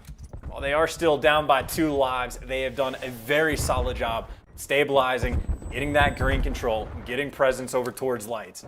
For Thieves, well, Slasher the most aggressively pushed out, but no one past that 50-yard line. Good news for Thieves, though. You have a minute to work with still. TJ finding kills. Starting to creep on over to the halfway point of the map. See that number 3 on the minimap? That's going to be Slasher. Can he get involved in min-map as well? Accuracy, though, and attached, they're still out there fighting. Accuracy on a spree right now. That's 5 kills in a row. And now he puts his attention directly onto the spawn of the LA Thieves. That could be number 6. And here comes the push. The nade doesn't work out. The stuns come through. Kenny's going to find the kill. An open lane now to work with for the LA Thieves. But they've got to go, man. Less than 30 seconds remaining. Time to make the play. Time to go forward. TJ, he's on his horse and he is charging in the battle. 2 kills up his name straight away. Accuracy once again. Attached from behind. There is not a whole lot you can do right now for the Thieves. They had 1 decent window with 15 seconds remaining chance. The round could... It's over. It's done. The round is finished. Kenny can't make it in there, surely. There's no way he could get his way in there now and go for the contest. Priest is going to hold it. The trades are there. TJ, 3 seconds. Can he get the contest? Can he jump on the point in time? No. Dead before he even hit the ground. Minnesota, they tied up 1-1. And one of the most important factors for that tying it up 1-1 is they were down a lot of lives. They were down by 7 or 8 at one point. Well, they evened that back up and then some. I think they came away with this round with a 1 or 2 life advantage, and well, Accuracy, best play and well deserved. He was a man that came on the flank for top green when there was 3 players that had come past him. He goes on a 5 spree in that moment. Even after he falls, he comes off respawn, goes to the back tank, and picks up a couple more, just making sure you're nice and stable in your spawn. Obviously a nice attempt by Thieves, but just highlights the difficulty of winning offense on this map. And again, that's why I talked about the idea from the Rocker. Keeping that green pressure even early on and see if you can make an approach. But now TJ going on the flank. One player in the back and already causing problems for Rocker. Oh, sneaky, but Major Maniac. Those shots were great. Able to stop the damage there before it could really get out of hand. And Kenny, this is that top green position we're talking about. It's a very, very strong spot to be in. You can overlook those players making their way through the warehouse. But, okay, Attach is going to get it done with a nice nade there. He finds himself too. Attach now making a way through the middle of the map. He opens up the lane, gives his teammates some space to work with. But again, Rocket are on offensive now. They are trying to make their way in towards those zones, and Major Maniac takes care of one on B. So that's it. We're going to see the members of Rocket now capturing the B point. Attach making his way in towards A. Finds the first. Stun nade. Cluster goes out. What a brilliant kill that was. The nade comes through. Temp lands on top of it. And in the end, Kenny's going to get the trade. A nice adaptation there from the Thieves to not let the 2-point capture go down at the same time. Tongue-tied this commentator. Now we go back over to Major Maniac. 2 ticks at B. Now complete. And this is a good look. Can they hold the line? Can they get the full capture at B? And whack another minute on the clock. Yeah, and TJ just all the ego in the world. Nice little slide into the gunfight, able to take down one. State of it though, you got Rocker up 2 lives for the moment. That B point is going to be secure. Maybe they might be thinking about just trying to flip through green here. Rocker, of course, you see accuracy dancing around, but as soon as he jumps down, that's no longer the play call. It is try to work your way around the back of the map.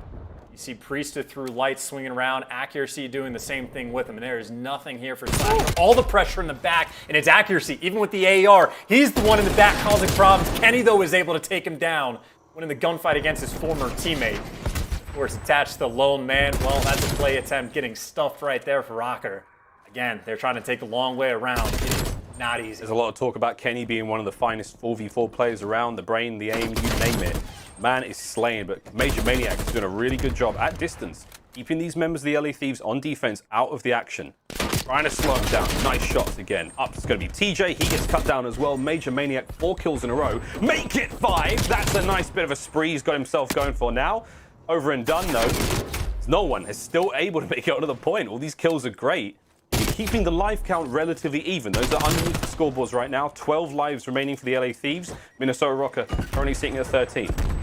Winding up now for another hit on towards the A site, but man, it's hard to get in there. We're going to try for it. Kenny's going to cut down 2. TJ finds another one, and Chance, what do you know? The defense holds. God, and I will say, such a good play call from the Rocker, too. I think they identified that Kenny was the lone man on the site and that everyone else from the Thieves were back towards the light area. So they say, hey, let's just try to flood out as fast as we can. Well, you see the position Kenny's in. It is difficult to lose gunfights when that is the head glitch you are holding. You are basically invisible to the team. So I will give credit to the Rocker. Hyper aware of the situation, making those correct reads. Accuracy, the vocal leader for the team oftentimes is the man that's going to be making those calls, but the gunfights are coming that way for Kenny. Not much you can do. And this is really just truly the ultimate battle, man. See who can win an offense first, because even though Rocker are down 2-1, you got to imagine they're not hyper concerned with being able to force a round 5. Force that round 5, you're all good. Here we go. Shoes on the other foot now with Rocker on defense. This is something we will see throughout the year. Garrison Control does seem to play like this now, but again, there's a lot of hope for the stylistic changing of these teams. If they can work out how to win these offensive rounds, things will look very, very different by the time the season finishes. Trophy systems at play now. EJ, I'm going to watch 2 angles at once. Those players coming out of the lights room in front of him and the vents directly behind him. If he can time it right, all good. There's the contest from accuracy. Watch the flank open up in just a moment. Oh, teammates are all over it. Thieves, great hold. There's the first ticket B. That's a really nice setup as well. You see TJ, well, the concern was him getting flanked through vents. His teammates had that, so accuracy, as soon as his teammates fall, feels the pressure, tries to win the gunfight, but TJ, again, it seems like anytime he's near P1, he's on point. The stick coming through, though, for Major Maniac. And you just see the Thieves right now, not a ton of map pressure at all. The 2 ticks on B, though, are certainly nice to have. Of course, the 1 life advantage doesn't amount to too much for the moment. Right now, Major Maniac, effectively the lone man in the middle of the map. He is getting hunted down, but causing problems while this is happening. Getting tagged up from underground, shot in the back, shot in the side, shot from everywhere. Either way, when all is said and done, still flooding out green, potentially spawn traps getting set up. Accuracy already moved into that deep green alley. Kenny, though, aware to take him down. This is the spawn trap. This is the setup that the Rocker want to have. They're looking to try to make the trap work out. Priester, he's making his way forward now as well. Slasher tries to fight out through the left-hand side of the map. He's go down, shots are there, not enough to get it done.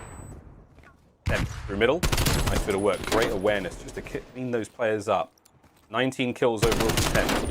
He's made his way onto the A zone. With that, you've got B being captured at the same time as well. Temp, though, playing the advantage. He's got the positional advantage to work with now. He has to keep those players out of this bricks area, make sure those reinforcements don't get in towards A. Meanwhile, his teammates now capturing the A point as well. Kenny and Temp working together very, very well. B's already been secured. This has been an incredible sign of life now from the Thieves. And here we go, baby. Streaks are coming out as well. The artillery strike's going to slow him down for now. And it is raining hell on Minnesota. And what do you know? The LA Thieves, they get it done 3-1.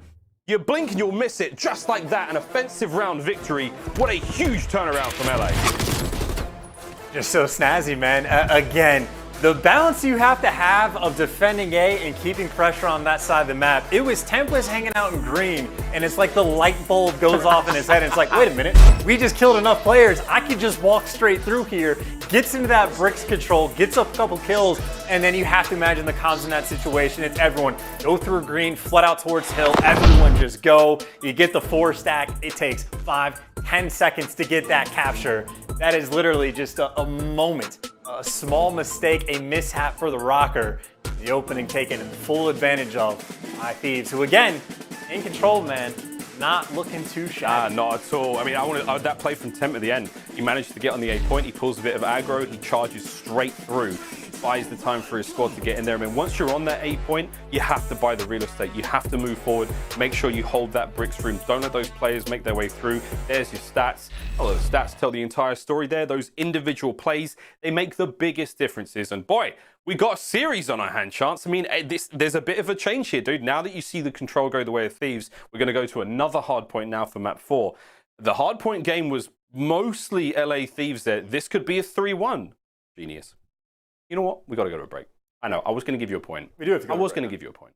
But instead, we're going to throw to a break instead. Ladies and gentlemen, we are almost ready to rock and roll into map number 4 of this series. As exciting as I am to talk to Chance, it's wonderful to have him here in his digital self. We're like Tupac and Kim Kardashian's dad. It's a bit weird. When we come back after this break, more Call of Duty action coming up.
So much fun.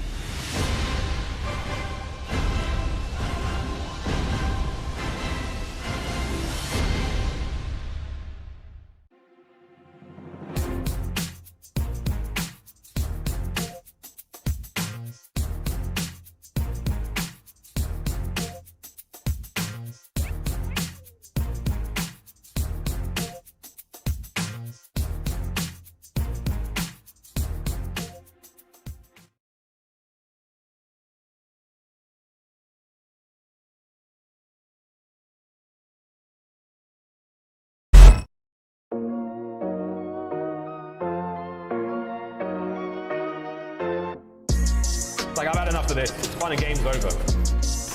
Ah! Somehow he finds that kill. Lines them up. Unbelievable. I caught back take a shot, get the kill switch. Lining up for Temp, though, he's able to take down 3. Woo! Ladies and gentlemen, welcome back to the Call of Duty League. We've got our map number 4 between the LA Thieves and Minnesota Rocker coming up next. Very, very excited again in this one. I've had to compose myself, and it's getting hot here in this virtual studio, I'm not going to lie. We're in Atlanta, digitally. It's right behind us, the beautiful skyline of Atlanta. We truly wish we could be there, but hey, man, this is the next best thing, right, Chance? This truly is.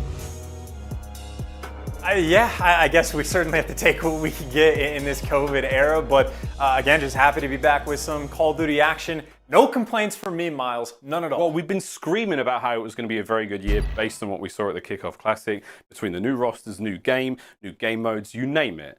It's already been fantastic so far. But let's have a quick look at these teams again before we really get deeper into this series. We've still got some players getting into this one. Let's talk about the Rocker first, mate. Minnesota Rocker made a massive change coming into the 2021 season. We basically saw, almost the whole squad, right? It is the whole team. We saw Accuracy and Attach come in from the New York Subliners. Major Maniac and Priester, they're coming in from Atlanta FaZe. It's a completely new look. Ragnarok is finished. The world has been reborn anew. And Rocker, honestly, man, on paper, this is a squad that has the most clear-cut roles defined. You got your main AR, you got your flex, your super aggressive sub-players. And the sum of their parts, Chance, I think it's got the makeup of what I think will be a championship-winning team later in the season.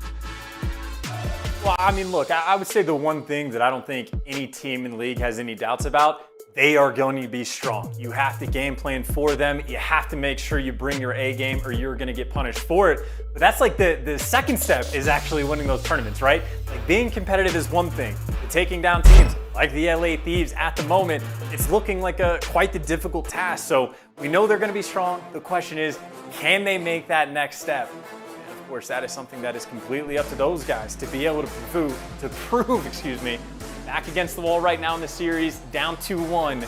They have struggled on hardpoint, and granted, the only 2 series that they've had so far this year, but they need to get that bounce back just to force the game number 5. We know if they can get there, they're going to be comfortable.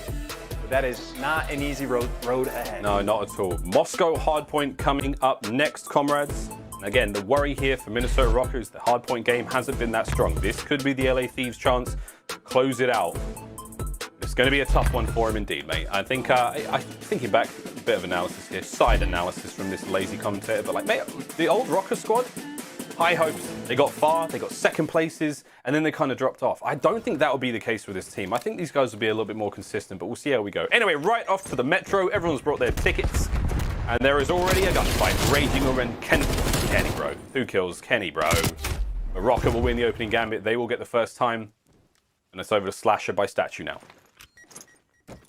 And Kenny, of course, a standout player. I think it looks a lot like Quavo from years past, just a strange sort of similarities between the players. But I think for those of you that remember Kenny, forced to be reckoned with on the map. Of course, now in Moscow, well, he's the man picking up the rotation kills. He's picking up double kills off the opening break inside the hard point. He's making sure that he keeps the rotation secure. Admittedly, Rocker, well, they have a slightly small lead here on P1, but it might not amount to too much because, again, this is not the money hill on the map. It's the next couple in a row where you really start to rack up that time, and the Thieves have done a spectacular job of keeping that control, keeping that map spread, and not giving too much of an opening to start to push through. But now you can see Rocker stacking up their laundry, trying to come their way through. But TJ's there to chop them all down. TJ gets 3 in a row. That was nasty. TJ can't find any more. The camera kind of caught it funny, but the 2 players who ran in through apartment, TJ just gunned him down. Straight in we go now to this courtyard. This is a difficult hard point to break for sure. It's a 2-2 split. Making their way through apartments. 2 players now making their way through the front side of the Metro. Oh boy, the crossfire now comes through. Major Maniac goes down. All 4 dead for Minnesota Rocker. That's all 4 down. TJ finds himself another multi-kill, and with that they say, cut the losses, go to the next hard point, set that one up. Do not let the LA Thieves chain these points together. Kenny, potentially a player to cause some problems. You see he's already got that elbow control. He is there to watch some of the cuts. Well, Major Maniac, the first person to cross over towards Library, but maybe even from the bad side of things, the Thieves have somewhat of a decent setup. They got a couple players posted up already, so you start to take these gunfights. You got to make sure you get the wins, but Priesta and Attach, the 74U duo, getting the job done. An opportunity for the Thieves potentially to chain these hard points together and blow the game out wide open. Of course, now though, because of those kills, they're able to stabilize. But for a moment, Temp, one of the most difficult gunfights in the game to win. But he just made it look easy. Yeah, try doing that in league play. Just try. There's an RC car flying at you. Kenny now from behind. Major Maniac's going to find it. TJ picks them up straight away. That's the importance of trades. Once again, good. LA back in the driver's seat. Straight back on the point. However, TJ, wrong part of town, man. He gets cleaned up. Now Kenny trying to make his way forward. Accuracy finds another in a row. Slash Up takes him down as well. It's like a game of ping pong right now. Just back and forth, real fast. Major Maniac trying to keep the pace up. Don't let LA Thieves get set up and get comfortable. They will roll through this hard point. With that being said, though, final 10 seconds. Eyes to the minimap. Now we go to the boulevard, the very, very southern point of the map. That great big long street, wide open, not a lot of cover to work with. We are seeing a bit of a jostle now for position. And Rocker, it's accuracy. He's there first. Oh, and he's dead. Oh, he's dead. Dude, this is clinical work right now coming in from the Thieves. You get the break on the Fountain Hill already. You're feeling fantastic. They just pick those players apart one by one on the rotation as well. They had a hot start on the first hard point, and even hotter start here on Moscow.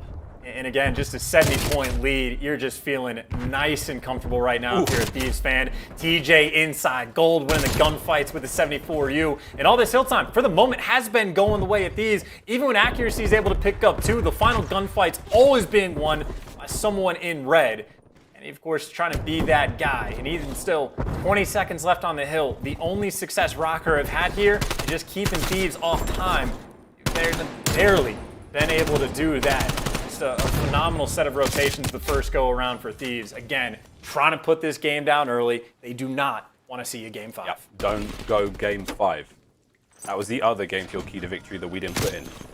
That's what you don't want. It's the LA Thieves. Major Maniac now on point. The quick contest comes through. There's going to be the shots in behind from Temp. Temp straight onto the point. Great awareness, but not enough to get the kills. Priestley gets it done. Here comes an opening now for Rocker. They've got a couple of kills. They're going to make the time work now, but it's TJ over towards this second hard point. That's where they're looking. 40 seconds now remaining on this one, and Rocker still in control. Don't relinquish it yet. Basher checking the corners, trying to find an easy kill, but I don't think that's going to be the case. The contest will restart the game clock at the very top of the map. With that, we're still not going to see any more time going the way of Rocker, but accuracy from behind finds one, no more to be had. Major Maniac will be set up for the next one, though, so consolidation prize there to be said.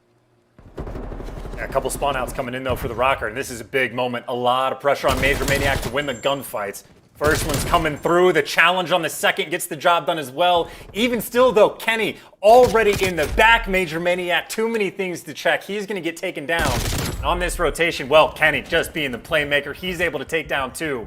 While the spawns are actually coming on top of him, you see his teammates trying to flood through mid. Kenny gets dealt with, but he buys his team the time to actually get the pressure inside of the hill. The Thieves, clinical work so far this entire game. TJ's going wild on Moscow. He's 17 and 11 overall. And this is what we wanted to see coming out of the Thieves. Keep the kills up. If you can outslay Rocker, you don't have to worry about them really hitting your hard points too much. Kenny still trying to find kills in the middle. 16 and 10. Priester has to hunt him down, but look at the effort he's having to spend just to take care of one player. And TJ don't care, man. TJ just charges. And that's what we love to see. Straight air frying these boys. LA Thieves looking dangerous, but Rocker are not out of the woods yet. They've still got themselves rotations. Middle side of the map towards the very center of the fountain, where number 8 is right now. That's where the next hard point, well, more or less actually to the left of that. My bad, that's Eski's. There it is, number 5. That's where the hard point is. Your boy can't read a minimap. Don't let me drive. DJ once again, though. Long hair on his face, don't care.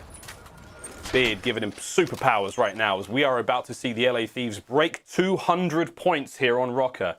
To their measly 49, I mean, they have got a bit of a climb to do, Chance. They're just straight bullying right now. It is brutal. Even TJ just walking through Eskies, walking to Fountain through the front and winning those gunfights. We saw Temp do it the first time around, and now while Temp's in the back, picking up the 2 pieces like that. Kenny inside the hill, he just gets to hang out and rack up the time, but this game feels just well past done and dusted. You got Rocker trying to flood in the back, but Slasher, Temp, everyone in the feed making their guest appearance. Attach gets dealt with, maybe the nade to take him off time for just a minute, but all of that effort to strip away maybe just 10 seconds of time. This has just been a ridiculous game number 4. Rocker, I mean, the life has effectively just been strangled out from them. They finally get clearance over towards Fountain, and look at the pressure on the rotation. Thieves, they just got the hill surrounded. They got a man on Globe. They got TJ pushed out to the bush. All the help that they could ever want and ever have. And they're looking to put this game down and put this series down right here on this street hill. I mean, our game field keys called it. You got to kill the confidence of the Thieves early on. And that first hard point was the place to get it done. And now look at them. They are soaring right now. 26 and 13 TJs on another 5 spree. Oh boy, almost gets it done there against Attack. Kenny, he's now just chilling down by the hard point. They're not going to get too much more time here. Slasher by the back bus. That's going to be the push forward. That's going to be the hard point. And this could be game. 10 seconds for the win. My. The LA Thieves, they have rebound magnificently. 5 seconds now for the win. And this could well be it. A final push from the Rocker. And it's not going to be enough. Slasher finds 3. He does drop. With that, Temp's going to get the final few seconds. And the LA Thieves, it is a statement. 3-1 in the end. Welcome to the COD League. And a dominant finish as well. They figured out the problem, Miles. They figured it out from the kickoff classic, and Naval took too much of their swag. They were like, as long as we get that bag back, we'll be good to go once the CDL points in the matches that matter more start to kick in. They set the tone. They made sure they came out and said, like, hey, we are fighting to be one of the top teams, if not the top team. That is a great looking finish for them. You get the offensive wins on Garrison Control, and you just get, I mean, again, dude, that was a brutal Moscow. Temp has every right to laugh about what he was able to do that map. Just walking in through the front on Fountain Hill, winning the difficult gunfights. That has to feel very satisfying for these squads. Gotta feel great, right? Gotta feel great. They're flying high after a nice big win. Again, a fantastic start to the season here for them in the 2021 CDL season. That's the first map. First map win, first season win, you name it, man. We're making history today, the LA Thieves. We love that. But yeah, we're going to look at some stats now from that Moscow hardpoint. 8 minutes in total. Love that one. But man, the kills department again. 26 and 15 for TJ, 21 and 13 for Temp. Great work all around. It comes to those hardpoint times, I mean, they were racking them up. Huge work from Slasher, 205 overall. Boy, howdy. Well, that's it. First season of the day is finished, but that doesn't mean we're not done. We've still got another gem for you. But Chance, mate, I mean, dude, that was... I think I got my prediction perfect at 3-1. That was a dominant and very, very confident showing from the LA Thieves. But there's a lot of cracks still, man. I mean, the Search and Destroy needs a bit of work. Rocket had their number down and out from start to finish there. A couple of signs of life here. But, I mean, do you have any major takeaways from the series overall from both squads? I would say one of the things that stands out in my mind the most is just how good TJ looked. It's been quite some time since we've seen TJ being that good, but he was the air fryer, right? 26 kills towards the end. When's the last time we've seen a game from Slasher where he just gets to post up, hang out on the hill, and just collect time? Like, do none of the difficult work. He just gets to let Kenny and TJ fly out in front of him, so it's got to be a great feeling for him. Great to see TJ back in potentially dominant performance. He's a player that could be top 5, best player in the world. He can be in that sphere. It's just been a while, but it's good to see him back. Good to see him back. Well, we're going to see now our scuff play of the game. This was a nearly perfect hardpoint hold from the LA Thieves. Man, things were looking so good from, I believe this may have been a full 60 kills either side with rotations down. I mean, TJ just going absolutely hard in the pixels. And again, Chance, I mean, we're seeing aggression, we're seeing skills in the slaying department. We're really seeing it come out of the LA Thieves here. They were so sound here in the hard points. Lovely stuff to see all round. And also doing a great job of just like thriving in the chaos of the situation, right? Because it was not the very standard, you get the spawn, set up someone top police. That is Major Maniac kills 2. Kenny's by himself in the back street. Rocker still hold those spawns, but gets enough kills and buys his team enough pressure that they get to the hill from the front side, and then it's just efficient work, cleaning out the back of police, and then knowing you can turn around after that. And that's just constantly on the fly. That means their communication was on point, the teamwork on point, and of course the individual plays from both Kenny and TJ on point as well. A very strong 3-1 victory, I'd say, because even in Search and Destroy, they got a couple round wins. It was just a little bit struggling overall, but for Miami, no big deal. They're going to feel great after that series win. Lovely, lovely stuff from the LA Thieves, looking as dangerous as ever. And honestly, mate, a wonderful welcome to the league indeed. Well, here's some more fun and games, boys and girls, and we hope that you've actually linked your account, because this year, when you watch Call of Duty League matches, you can earn in-game rewards like exclusive emblems, calling cards, weapon stickers, charms, and much, much more. Go to callofdutyleague.com to register and link your Activision and YouTube accounts so that you can earn this weekend's reward, that banging cash stack weapons charm and a 30-minute double XP token. Look at that cash stack weapon charm. I will be rocking that on my weapon as I fly through you in League play. That will be happening. I'll be running double XP as well on weapons that I've already fully ranked out because I'm a grinder. He'll be there as well. It's going to be a lot of fun. But we do hope you link those accounts. And yeah, it's going to be cool stuff all season long. We got calling cards with all sorts of goodies. It's been out there. It's been out there for a while. We're ready to rock and roll. Chance! Been a lot of fun, mate. How you feeling on the virtual set? How you thinking about the first series so far? I mean, we've got another game coming up today, but how you feeling, mate? You all good? Dude, I'm feeling great. It's so nice just to be back in the action, to see just some like efficient Call of Duty.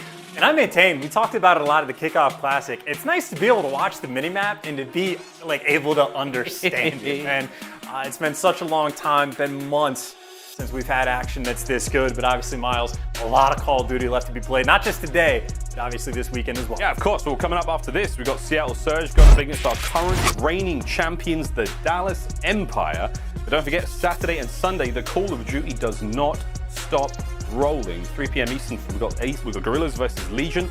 And of course, after that, Mutineers going up against Ultra. A game fuel marquee match there on Saturday. The LA Thieves going up against the New York Subliners, NYSL. And we get to see the first debut performance of Parasite in the COD League since, I think, BO4. So there we go. Royal Ravens up against Surge, Empire Rocker. And to close out Sunday, oh baby, the game fuel marquee match, Atlanta FaZe versus Chicago Optic. Woo! That's going to be an absolute humdinger, my friend. Where are you? You're right here. You're right here, aren't you? There you go. It's good to have you back, mate. Very good to have you back. Very excited to see those games come down. It is an explosive first weekend of Call of Duty action here in the 2021 season.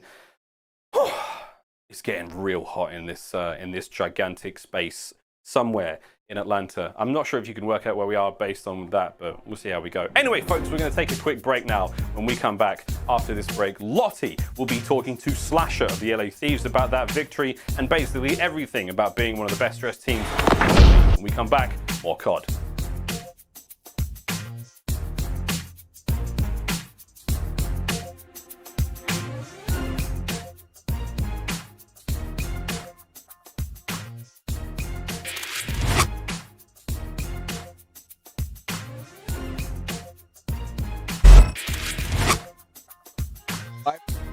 They say I've been lucky, but ambition is not luck.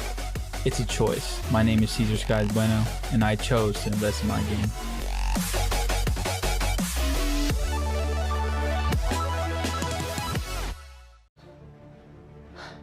It's time.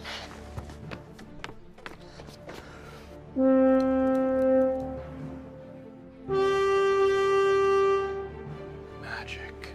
Oh, I'm so in.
The Call of Duty League is presented by T-Mobile, now America's largest and fastest 5G network. Set your sights on the competition with T-Mobile, the leader in 5G. Scuff, the official controller of the Call of Duty League. The Call of Duty League is presented by USAA Insurance. auto, renters, and home insurance that's made to help the military community protect what they've worked hard for.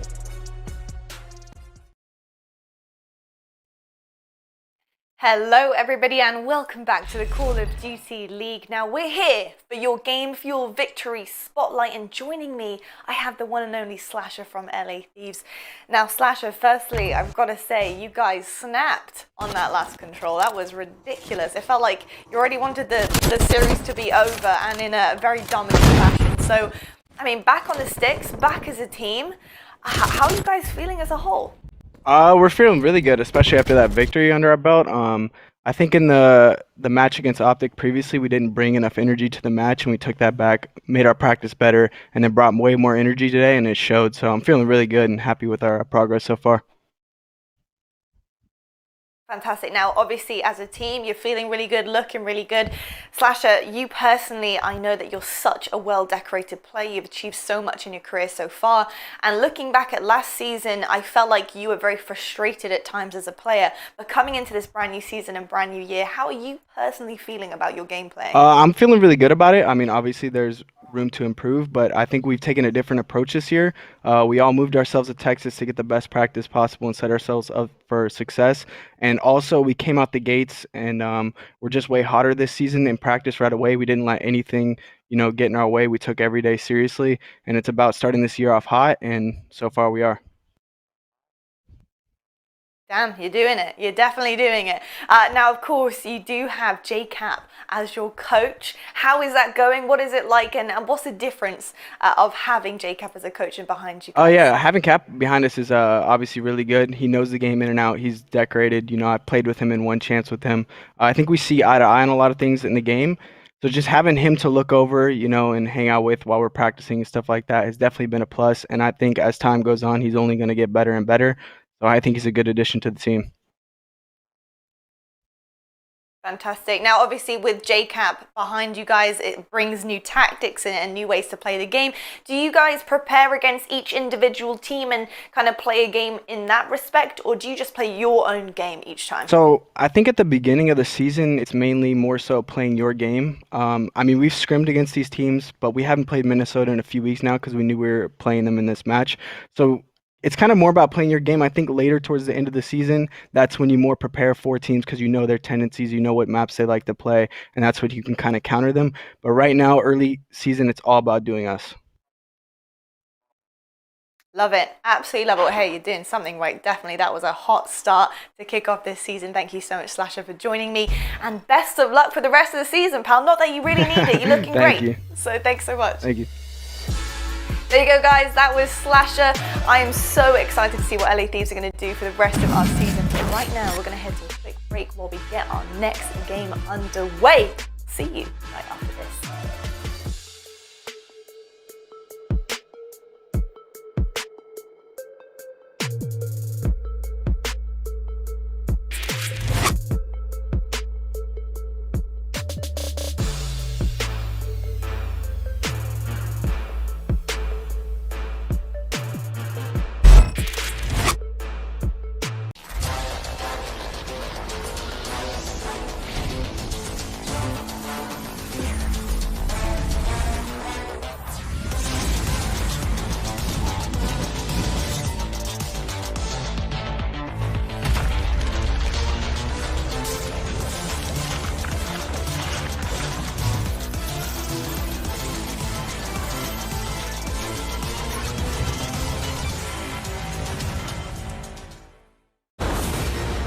Beyond the veil lies the Shadowlands.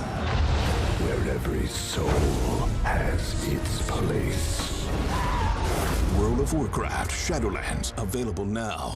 They say I've been lucky, but ambition is not luck. It's a choice. My name is Cesar Skies Bueno, and I chose to invest in my game.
Ladies and gentlemen, welcome back to the Call of Duty League. We're still here in opening weekend. It's our last match of the day. The Dallas Empire going up against the Seattle Surge. I had to nip away for just a brief moment there and become humongous, but we're all back now. It's the first day. We're going to have some strange moments, but let's deal with those as and when they come. Myself and Chance guiding you through this next one is going to be an absolute treat. We have our current reigning world champions, the Dallas Empire, going up against Seattle Surge. New look squad, Chance. Very excited to see how they go. Are you pumped, brother? Of course I'm pumped, man. Like, this is a team, incredibly young players. You have two coming off their rookie season, and they got a ring. So, like, I'm expecting great things for many years to come. Very, very exciting things again for those rookies who managed to pick up the first World Championship in the first year of play for them. But let's have a little quick trip down memory lane and see a little bit more of the Dallas Empire and their climb to the throne. In the first season of the CDL, it was Dallas who claimed the throne. Since that fateful day in August, the victor has certainly enjoyed the spoils. Before they start their title defense, let us remind you how the Empire became the kings of COD. Simp backs up to help him, but they have 30 seconds, maybe they have to go. Everywhere you look, you just see Empire players. Time ticking, second by second. FaZe's dream of a championship is disappearing. Every window, every door, there's somebody. It's a ludicrous gunfight win for Simp, but will it be enough? Just 12 seconds to go. Seemingly nothing that he can do, and there's the final kill.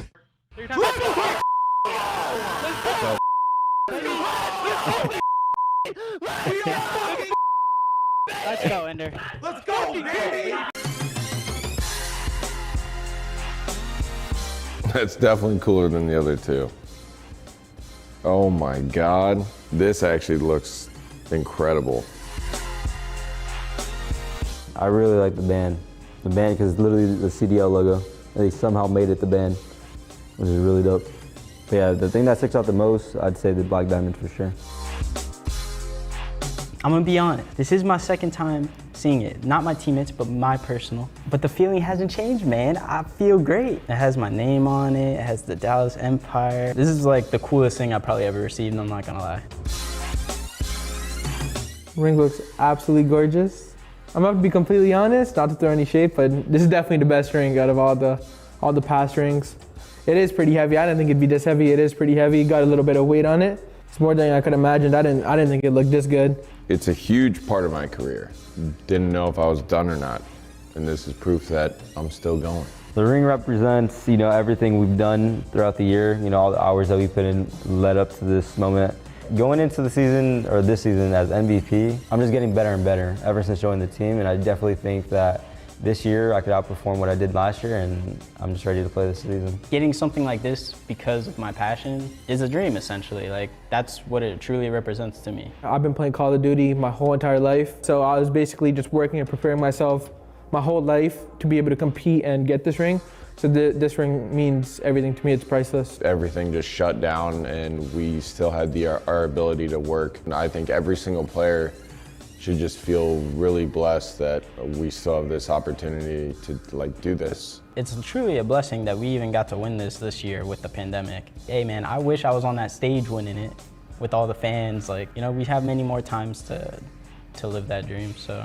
Even through tough times, we still made it work. We still grinded our hardest. We're focused on the goal of winning it. And it means a lot to us, a lot to me especially. So I'm gonna get a good shelf or whatever, and then I'm gonna put our trophy that we won at LA, and then my Halo trophies, and then both of my rings on there. More than likely, it'll be close near me at all times, just so I have it accessible, just to look at it. I'm definitely gonna have that right beside my setup, and just to remind myself every single day to work hard and just keep grinding, and what will happen if you grind, and it always pays off. We're just looking to be consistent, and we're just ready to play. Cold War is a lot of fun. I'm just ready to get it going. Just be ready. We're not slowing down anytime soon. This is just the beginning. If there's anything I want to say to the competition, I don't want to say to them. I don't want to roast them. I don't want to compliment them. I don't want to. You're a roadblock. You're a speed bump, you little. The Dallas Empire, they were your 2020 Call of Duty League champions, and boy, did they deserve it. Absolute heroes. I mean, not a bad start. There you go. It is Bling Central. Crimrock in all three. But you love to see it. I mean, for Hook, Illy, and Shotzi, those first-time victories, that is unreal. Crim, the man has been doing it for a while. I'm not going to jinx him, but I'm going to do it eventually on the broadcast. And when we do, we're all going to have a good laugh about this one. But Illy, what a way to enter the league. Straight into first place, straight into the World Championship. Hook finally finding that success. And Shotzi coming in from another game, straight into a championship team. There were doubts at the beginning of the season. And not only does he walk away the champ, he also walks away our Astro MVP of the entire season as well. My God, the man is a beast. But Dallas Empire getting it done. We love to see it. Love to see that. Dallas, congratulations again. But that was last season. And this is now. Right? Right, Chance, right? Am I right? I'm right. I mean, you're exactly right. I was going to say, it cracks me up of like they're all putting it on different fingers. Shotzi put it on the pinky. You got Hook put it on the middle finger. Illy actually put it on his ring finger. Meanwhile, Crim's got his collection going, but it looked like the rest of them are just leaving the rest of the hand open, man. They got a lot of work to do to bling themselves out. Well, there's a whole season to get another one now ahead of us. But before we carry on, riding the Empire as long as we can hard because they were great, their opponents, ladies and gentlemen, the Seattle Surge, in their first match here of the CDL 2021 season, going up against the Empire. This one should be a treat. Put your hands together for Seattle Surge.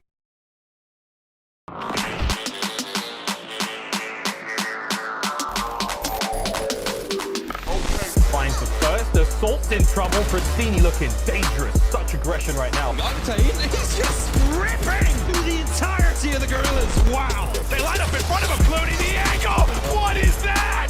He got the kill. Are you kidding me? Now Seattle's inside. 249. Seattle won. Seattle Surge looking to rebound after what was a difficult 2020 season. A new look roster, Octane being the only member remaining, but Pristini, Looney, and Gunless joining them. This is a very, very well-rounded squad. Again, we're looking at search and destroy prowess there. Gunless, one of the most individually talented players Call of Duty has seen for a long time. Bouncing that alongside the brains of Looney and the flanking skills of Pristini. The man is a menace on the map wherever you put him. Octane, does he finally have the help that the memes were screaming for all year long last year? We will soon find out. But oh my God, do they have a difficult opponent in the form of the Dallas Empire, Chance? I mean, again, just the fact that we're introing and be like, hey, world champs, here's their ring. And then the other got like kind of situation. It's the most difficult matchup you could have right off the rip. But hey, the way I look at that, it's an opportunity. If this is your toughest competition, get off to a hot start, get that win, get some steam underneath the sails or whatever the right phrase is going to be. I liked it. If you want to be the best, you got to beat the best. And of course, this is just an opportunity for Seattle. And of course, an opportunity for us to see exactly where these teams stand, right? The chatter, I think, for the Empire has been that they have not slowed down. And they look as good this year as they did that last year. Question, obviously, for Seattle, can they turn that ship around? Can they turn it around, indeed? That is going to be the question of the season. And look, gotta try, man. Gotta give it a go. On board with the boys of the Dallas Empire, straight into this crossroads hardpoint we go. Decked out in gold and black. Seattle Surge will be in the white and teal. On board with Hook straight away as we see this opening gambit on the hardpoint. Again, this APC, this tank. First hard point, plenty of angles to cover. A very, very small map. You can almost nade one side to the other. And here comes the charge from Surge. Three of them make their way forward. Crim's trying to lock down the back. Can't quite get it all done himself. Illy with a couple of two pieces from across the map there. We got nice angles already from the Dallas Empire. The hard point still in their hands. Oh my God. And I will say, by the way, perfect opening break from Dallas. I mean, they were 10 seconds in. They got control of the hard point and they flipped spawns. It genuinely does not get better than that. That is the definition of perfect.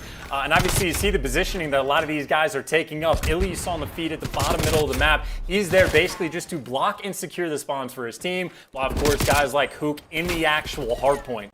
Now they want that rotation over towards P2. Seattle does have a fair bit of pressure. You got Gunless top office. Well, you had Octane coming down the street. They all get dealt with, stabilized. The Empire have made sure to secure that P2.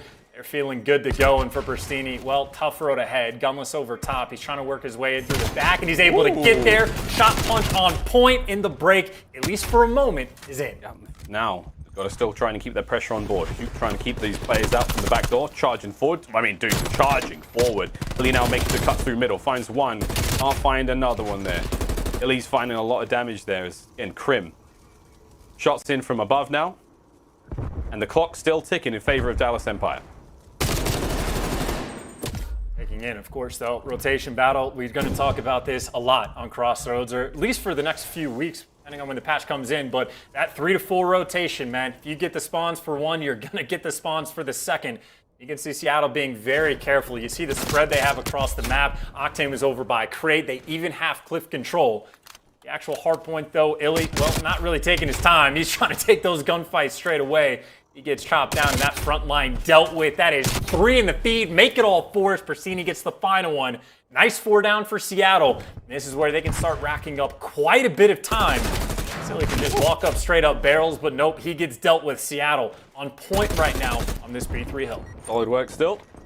Going to be 35 seconds remaining in this one. Dallas still holding on to this one tight. But again, the kills department, it's only really Hook who's going off at this point in time at 12 and 6. Everyone else keeping the kills relatively level, and Gunless doing what he can now to try to break these players on hardpoint. Looney still with those favorable spawns. He has to hold this rock as well as possible. Illy now on the charge forward. Looney, though, with the big brain plays, playing the advantage he has. Does find a kill. A second goes his way as well. Looney, beautiful stuff so far. Burstini now is going to be spawning up close, and that's where the hard point is, right there. It's a stone's throw away from the last one, and Seattle Surge, a great hold there going into the next. And those were truly massive wins by Looney. Now, of course, well, you still keep those spawns, you keep that rotation. You see the idea right now for Empire. They're sending 3 over towards Cliff, over towards Barrels. First has already made it up. Persini doesn't even know which direction to look because he's hearing the players sneak up behind him. And Empire, well, they've already got that rock control. They've already been able to flip those spawns. And just like that, Looney falls out of the hill. Crim6 there to take him down. And that is a, again, perfect break on P4, flip the map on its head. Could have been an opportunity for Seattle to tie things up. Instead, Empire, well, they're looking to try to run away with this game and build a nice early lead. Already 50 points at their disposal. Should be able to bump it up to about 70 after that first set of rotations. It is not easy to break those points. Grim with 5 in a row. His 9th kill overall so far. Dallas will break over the 100-point mark here in this hardpoint. Seattle Surge now with an opportunity to hit the rotation, and they've lost a player there who was on hardpoint. Straight back towards their APC tank we go. Shotzzy, he's trying to take care of the spawns for the next. Again, playing one step ahead. Dallas is every single time. Shotzzy with a premium Semtex there. Lands the kill. Burstini may be up next. Great awareness once again from Shotzzy, and again, a player who we have heralded as one of the finest left sticks in the entire league. The movement like no other. Looking fantastic thus far on Cold War. In Empire, again, just doing things just so clinical, so efficient. Rambo Ray is just shedding a single tear right now at the beauty of what these guys are able to put through. I think Hook right now just leading by a mile in the slaying category, but they get the spawns they want. You get the 74U in the hands of Crim6. Good enough for him to get 2, but again, 21-9. For the young man. Right now the competition is less between Empire and Surge and more between who can get the most kills on the side of the Empire. And Hook right now feasting. But again, the spawns, they get what they want. They just have the full setup for the moment. Looney trying to make the play to get around crates and see if the Empire recognize that someone's able to get around back. You see a couple players rotating to potentially look for him. I suppose good news for the Empire, still getting, for the most part, that closer spawn. Yeah, Looney doing what he can to try to break in from behind, but Octane, he's also going to go down. Shotzzy now with the control. Dallas looking to hold onto this hard point. Can they get their toes in? Let's listen to the battle rage. Now, an Astro Gaming listen in with Dallas Empire. Fire Looney, fire Looney. Take your time on this. Yeah, let's go left. Let's go left. Yeah. In fire? Sam, absolute 18. Probably push out mid lane. This guy can. He's up there. Yo, one still on 18. Okay. I got him. Sam on like 18. There's 2. Yeah. One. Close guy. I spawned deep, so. I'm making a strappy. Yeah. And time dead. Nice, good job. I'm literally making a strappy. Yeah. I'm watching top cat. No, Looney got me. Sam, absolute top.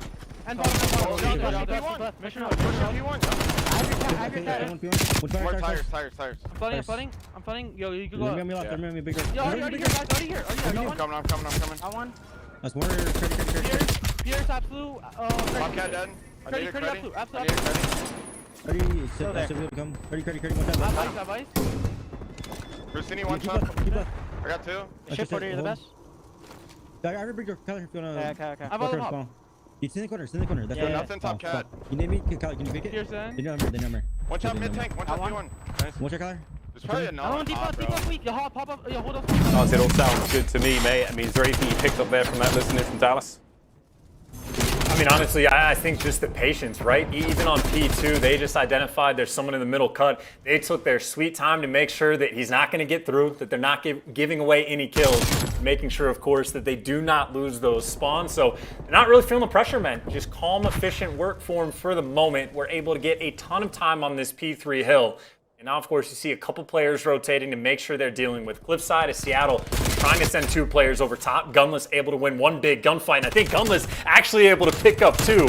Has to reposition and wait for his teammates because it is that difficult to get up top. Hook has made his way over, and the man has 31 kills to his name. Another multi-kill for him to add to the list. Finally gets taken down, but either way, more than a 100-point lead, and still Crim6 hanging out, doing what he does best at this moment, just chilling inside the actual Oh my God, it's disgusting. They're very, very strong right now, trying to make the break onto this hard point once again. Look at those arrows from Dallas Empire again, holding that back line. It's only going to be Hook roaming around the map, and that's basically what he's done all game long, playing the island role, just roaming, just cut his way through everyone he possibly can. 34 kills. I wouldn't be surprised if he could break 40 before they managed to win the game. Go on, boys. Give it to him. It's the first time he's been in the league for a little bit. Had to take some time off, you know, in the off season. And Hook the Nuke is raring to go here. Pristini's up next. We're going to see 5 seconds for the win. The rotation's going to go down. Seattle are having a play for that time. They can't make a push onto it. Looney, he's up next. Shots, he's now going to make the entry. Crim watching over the top of him. Lovely position to be in. Looney slides out, catches one. You're watching the play now develop. Crim goes down as well. It's a lovely counter-attack from Surge. They're going to hold the line still. Nearly now come in from behind. It has to be perfect hard point from Seattle Surge from here on out. And I do not think they've got it in them. That's going to be it. The kills come through. Shotzzy now can make the victory lap as the clock will keep on ticking. And Dallas Empire, it was a very, very dominant start to that hard point. Nice 100-point club for them to add to the tally board. Hook feasted all game long, but honestly, Illy in the best play.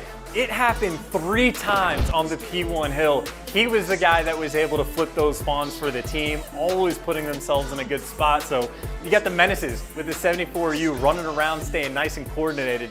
Meanwhile, Crim6 and Illy just putting them in the best spot possible. Very efficient work, almost completely mistake-free from the Empire. I think maybe only 1 or 2 things Rainbow Ray might be critical of, but they have to be very happy, making sure to get that 100-point club right off the rip. Yeah, I didn't see any glaring mistakes, so I do understand, even though I'm in California and he's in Texas, I think I can hear Rambo cut from here. But again, that's yet to be found. I haven't seen the glaring mistakes. Here are the stats from that crossroads. Man, what a performance from Hook there, 35 and 18 overall. Very, very solid work. Again, slaying department there from Dallas Empire, just too strong. You saw the way they maneuvered. And again, you kind of just like let Hook off the range, man. Like he was just roaming around, murdering anything he wanted to do. He could do whatever he wanted, as long as he didn't mess up spawns for the rest of the squad. Everyone else had full control there. Happy as Larry. Mate. Great start. Chance. Time for another break, my friend. We got right through that one real quick. We're going to get into the next one even faster, ladies and gentlemen. We come back. It's time for some Search and Destroy here in the Call of Duty League. Don't go anywhere. We'll be right back.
They say I've been lucky, but ambition is not luck.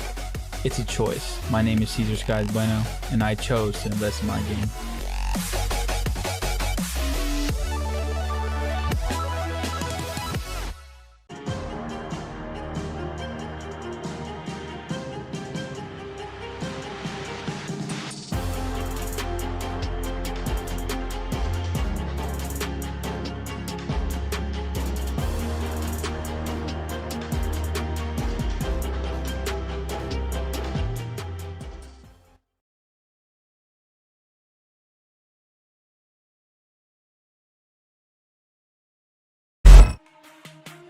The Call of Duty League is brought to you by GameFuel. Use code CDL2021 for a special CDL launch event discount on GameFuel.com.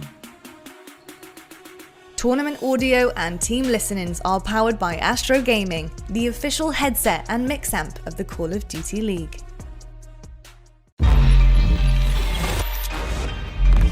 Take your Call of Duty League experience to the next level. Tune in by watching our elite competitive players and earn while you watch. He's gonna challenge for the third, not a fourth, but one a play. And earn rewards throughout the season.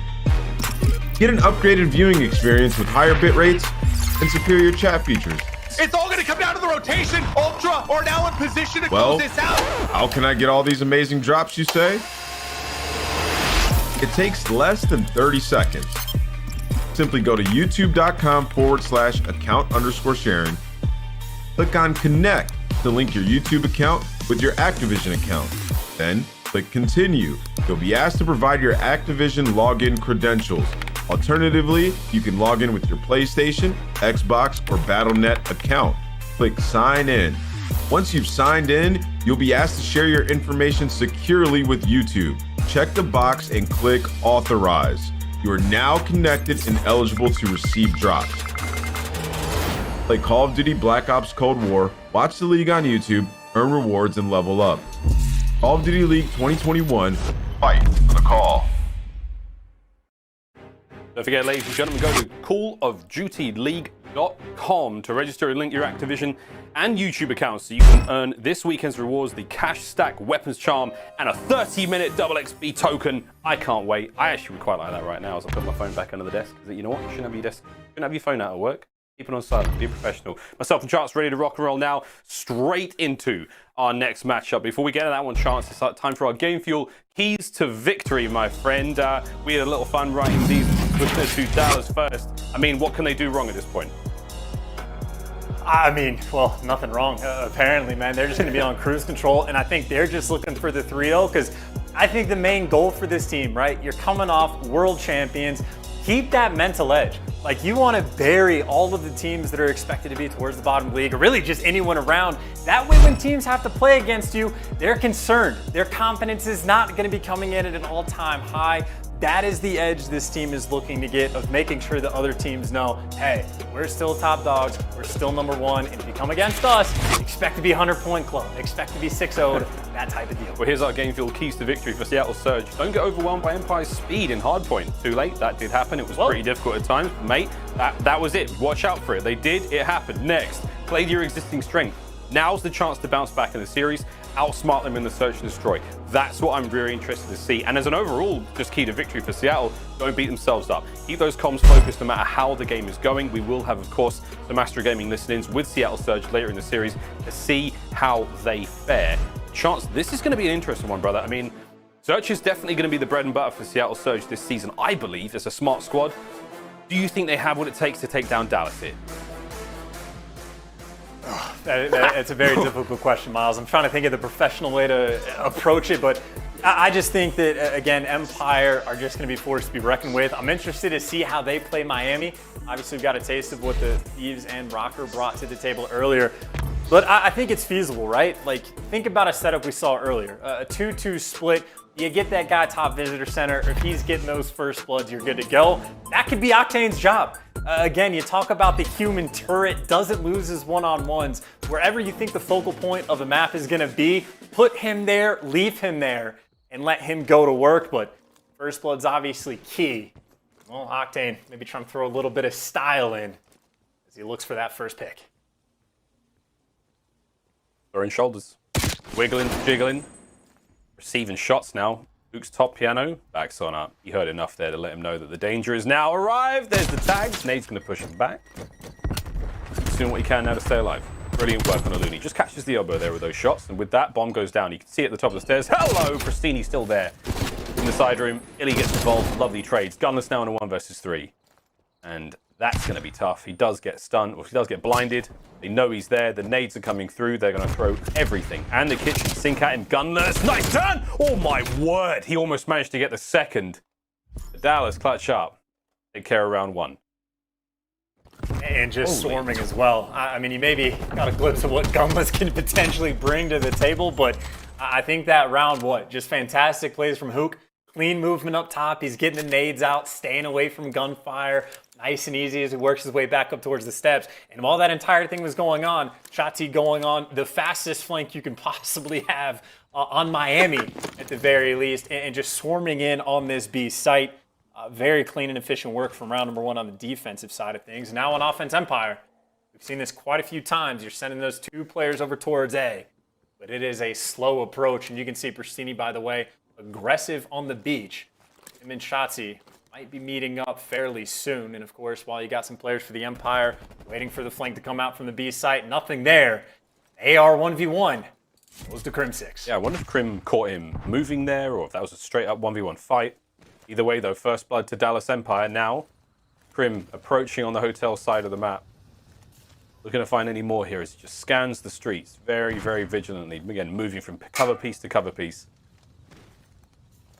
Now making its way in towards A. Slowly but surely, here come the defending team. Seattle Surge now in a bit of trouble as those shots going through. Crim's making it difficult. Pristini still lying in wait, playing a very, very patient game here. A's come through. Doesn't tag him up. There's the player on the bomb. Great trigger discipline. Finds one. Pristini. Delightful work coming out of Seattle Surge this round. 3v2. Bomb down and out. Can Crim find any more here? AB. Oh, there it is. 10 seconds remaining. Still on the hook in the 1 versus 3. Finds one. Shots into the other. Slip slides out. Stay alive for 5 seconds. That's all I've got to do. And he's got the bomb. And has he got a kill? Got a chance. Seattle Surge. Big brain plays and wonderful patience get him the round. Best play of the game. Gonna go to Pristini for the 2-piece again, just done perfectly. You even see the little spot check. Like, he even goes to look beach right before he kills Shotzi off bomb because he's expecting that to be the next gunfight he has to take. Obviously, pans out perfectly. And I will say, that might be something Empire think about going forward. They actually had the setup. Pristini was by himself after Octane gets picked because it was a 2-2 split. So if they're a little more aggressive on trying to get Pristini out of the game, the rotation's not there in time. We'll see if Empire try to speed things up on offense next go-around. Of course, though, Seattle, their turn to attack. I think you see Shotzi flank the first time around. He's working on the second. That's what Pristini's looking for. I don't know if Pristini spotted him or not. I will tell. Shotzi's now, he has beelined it across the map, looking to find these players in the flank. Octane, slow and steady. This is going to sting. Eyes are on. Shotzi's got plenty of information here, and he's going the long way around. There's Octane. He's in. I mean, at this point, Shotzi, he can do no wrong. He can miss these shots, that would be great, but he's not going to miss them. That's going to be the kill. Eyes on the next one straight away. Who's going to be there to try to help out? But he's just gone around the corner in the wrong way. There goes the kills from Illy, though. And just like that, Pristini now in a 1 versus 3 situation. He was defending over by A. Now, or attacking rather A. Now he has to make his way back over to the bomb, which the Dallas Empire has now secured very much. And with that, Dallas close out the round 2-1. Decisive victory. And honestly, that round might come down to just the difference in speed between the 74U with speed grip and then the Krig, because Shotzi was able to get towards that beach cut just a moment before Pristini, I think, got the angle from Tiki. Again, Shotzi 2 for 2 on defense, just going on those very fast flanks around the beach side of things and just opening up the round for the team. So got to look for Seattle to make those adjustments, at least in the next round. As for Empire, well, we saw what happened last time. You get the first blood and take a little bit too much time trying to get to the A site. This time it looks like they're sending 3 that direction, or at the very least, Crim repositioning. Going top down. Man, they're hitting beach so hard and so fast. Spring break over here. I think that's what it's called. I think you call that when everyone runs to the beach in the US. Yeah, that's correct. Safe? Yeah, we'll work on that. We'll work on that. Either way, Captain Illy in his ship. Still eyes on at A site. Octane's repositioned to that top window of the visitor's center. Again, a great spot to be in. Difficult to take the fights against the players by Casper and by that boat. Rossini watching the center of the map, involved in the park action. Gunless now, he's on the other side by the B-bomb site. No one's actually managing to go for that bomb just yet, but there's Shotzi. Gets involved. Very, very sneaky. Pristini once again in the same position. I love it. Hello. 1, 2. Pristini lightning strikes twice. And oh my god, he nearly got it on Krim as well. Krim wins the big one. Makes it a 2v2. Still, he has to run across the map. He has to get towards the bomb. He's got to make something happen here. And look, it's going to be Looney. Looney's going to try to get involved as well. If he can get up close, if he can stop this bomb plant for Krim, and there's the shots. Gunless has now got to reinforce. Krim gets the bomb. 10 seconds remaining. Can he get the plant? Can he get anything down? And it just may happen if he can get the kill. Oh, he got it! He does plant the bomb and they get the kills as well. Dallas, from the jaws of defeat, snatch it back. 3-1. I mean, a win's a win, but like, are they okay? Did they forget about like 2 rounds ago where Pristini plays the exact same corner and nobody even checks it? Like, how are you not just gonna turn just a little bit? Like, these guys are playing on high sense. It takes a half a second. You'd have to imagine to make the adjustments, but I mean, again, I guess in the end, it doesn't make a difference.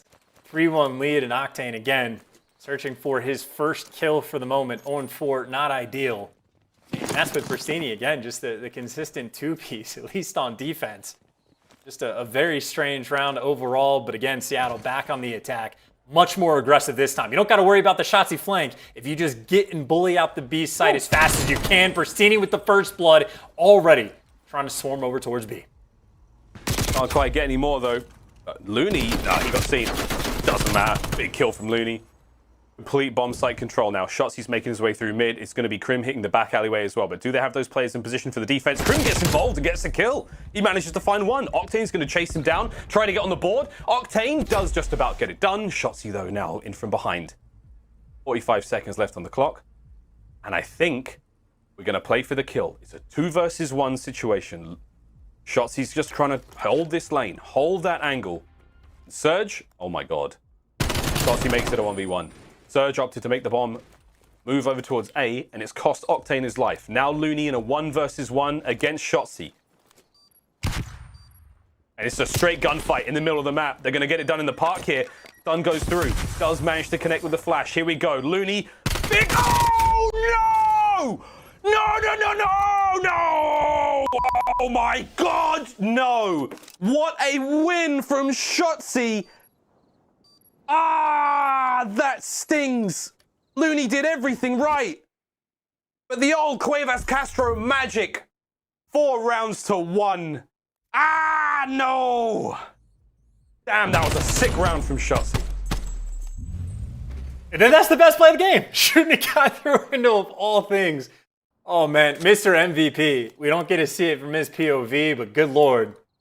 A man that deserves the award, the credit, and then some. Reaction time on point for the gunfight win. Of course, for Seattle Surge, you just straight up hate to see it. Shotzi, a menace right now, either some fast flanks or 1v2 clutches. Not fun to deal with. The instantaneous class switch change. You like to see just using the speed grip to get that early control, doing the little things right. On top of the clutches, Looney, though, able to get that first blood. Seattle looking for any sort of momentum, and just how quick, in and out, just like that. The darkness of the night. Shotzi is just gone, and Pristini, well, there's no idea where he could have gone. Unless makes it a 3v2. Illy's now left scratching his head. He and Shotzi have got to make something special happen here, but Shotzi flying high. Can't quite take care of Pristini in that situation. Illy now in a 1v3. Looney's first blood, instrumental in keeping this round very, very much in the hands of Seattle Surge, and that was a huge 1v1 win in the last round. And Illy do a 1v3. 30 seconds remaining on the clock. Octane's going to take the shots. Octane's going to put him down. Surge, after what was a tough loss, keep the mental game, keep the resolve, find a nice win. Nice little bounce back. Standard stuff as well from start to finish. Just get those first bloods, get that top piano control, and you're feeling pretty good. So credit to Looney, at least for the opening pick, and Pristini not for giving the positioning up. Still, though, you got to imagine, would have been a lot nicer for a 3-3 tie rather than still being down 2 rounds, but certainly not out of it yet. Seattle back on the attack. Seems like they've had at least a little bit of success of getting the bomb down over towards A. Last time they did bully out the B site, even still Empire having 2 players go over towards the beach side. And Shotzi, again, the key factor, he has been so aggressive in this direction. Octane, though, off angle in the back of the map, but Shotzi, job well done, eyes on him. But you take the gunfight human turret, sending the reminder, it is rare that he loses his ones. That's a big win. Crim now getting involved. And what we see there, of course, is the X-ray, that player outline. What they see is even less. We're talking tiny Basically pixels of that range. They see nothing. They really make those kills work, as does Hugh. Watching the flank admirably, he takes care of Pristini there. Bomb still making its way in towards the B site. We have got Octane still over towards the Tiki side of the map, over towards Hotel. He's going to be watching the mid-map cross. So when Crim and Illy decide to make their way through middle, Octane should have eyes on those players. Meanwhile, Looney and Gunless now encroaching on towards B. Got to check a lot of corners. He gives it away. As the first shot goes through, the nade lands. No connect. That's going to be the bomb planted at B. Uh-oh. Illy won the fight against Octane in mid-map. Uh-oh. Crimson. Uh-oh. Oh! It's a very decisive retake from Dallas. I'm left speechless. Illy's on the defuse, and that's map point. The swarm was in. Hey, they get that bomb site down, and to Seattle's credit, they got there first, got the bomb planted as well, even baited out the shots from Hook back street. So they had the information game, but it all falls apart as soon as Illy finds the pick on Octane.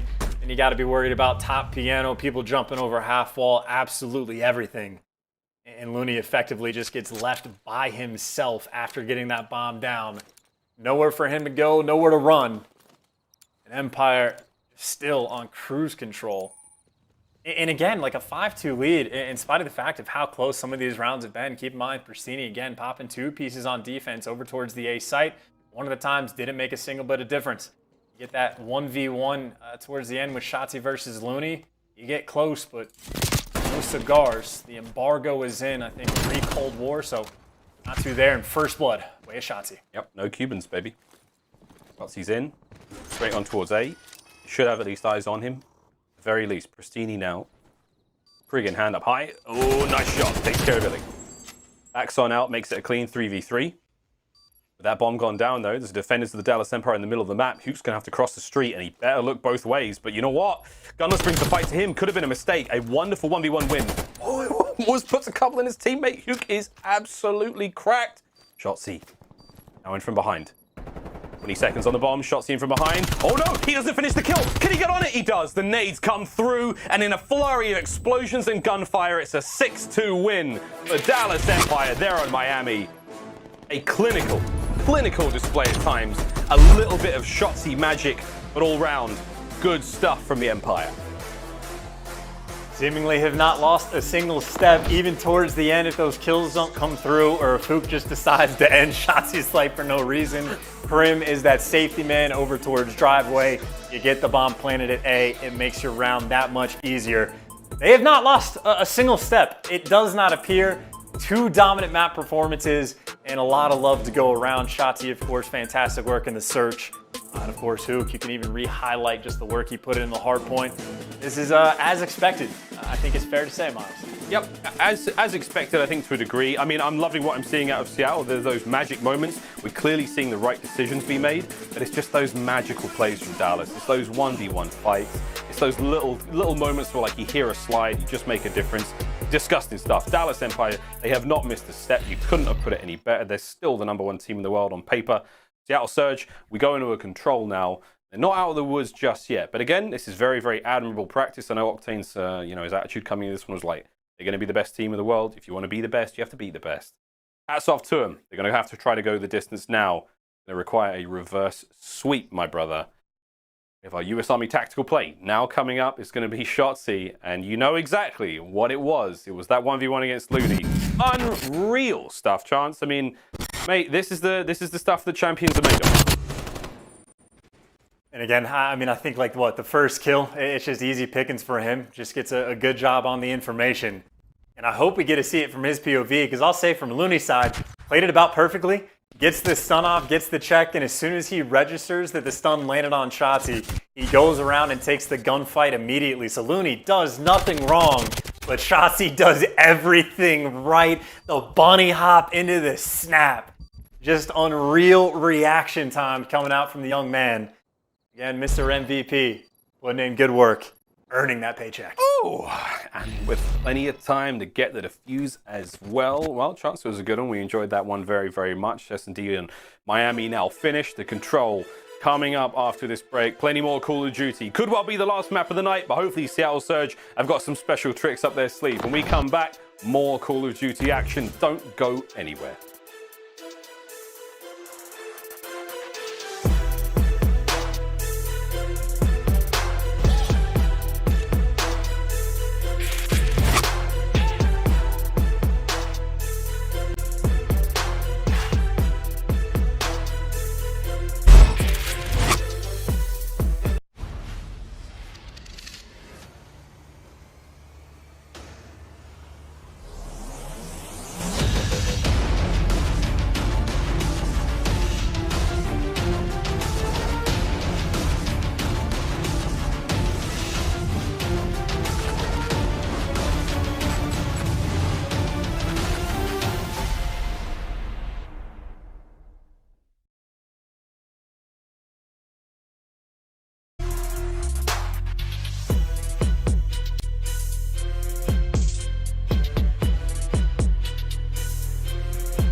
Call of Duty League is presented by T-Mobile, now America's largest and fastest 5G network. Set your sights on the competition with T-Mobile, the leader in 5G.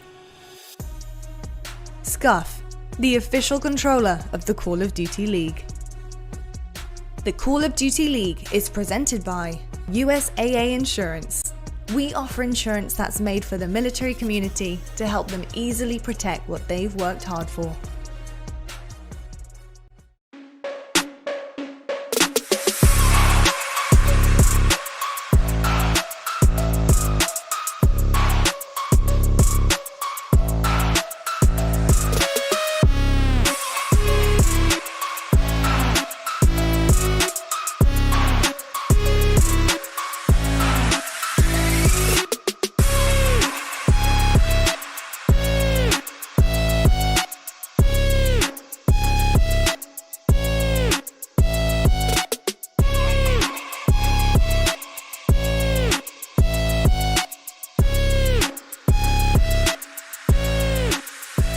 To the victor go the spoils indeed. Dallas Empire versus Seattle Surge, our game number 3 coming up in just a short while. But I thought it's only fitting that, being the start of the new league, we're going to have to explain a few things to new folks. New game modes. And one of those new game modes is, of course, Control. Now, I thought of all the people to explain to us how to play Control, we may as well go to the coach of the current reigning world champions. Let's go to Rambo Ray, who's going to teach us all how to play Control here in the 2021 season.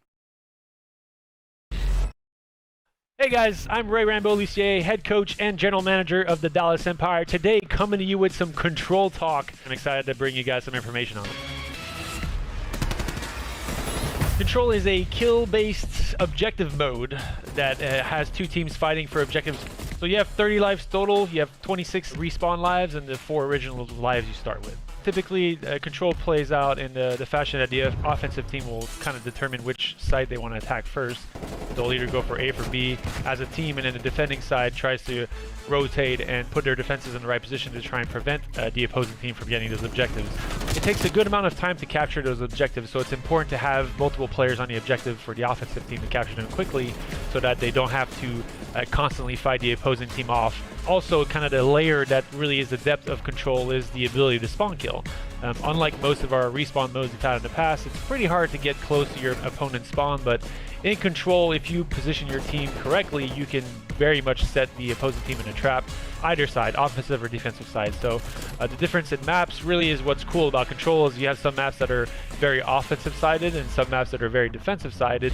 So one of the importance in Control for people at home that are trying to get better at this is always understand where you stand on the map positionally, and also take into account your life count. With Domination and Hardpoint last year, it was extremely fast. You kind of threw your body at the play based on the spawn you got.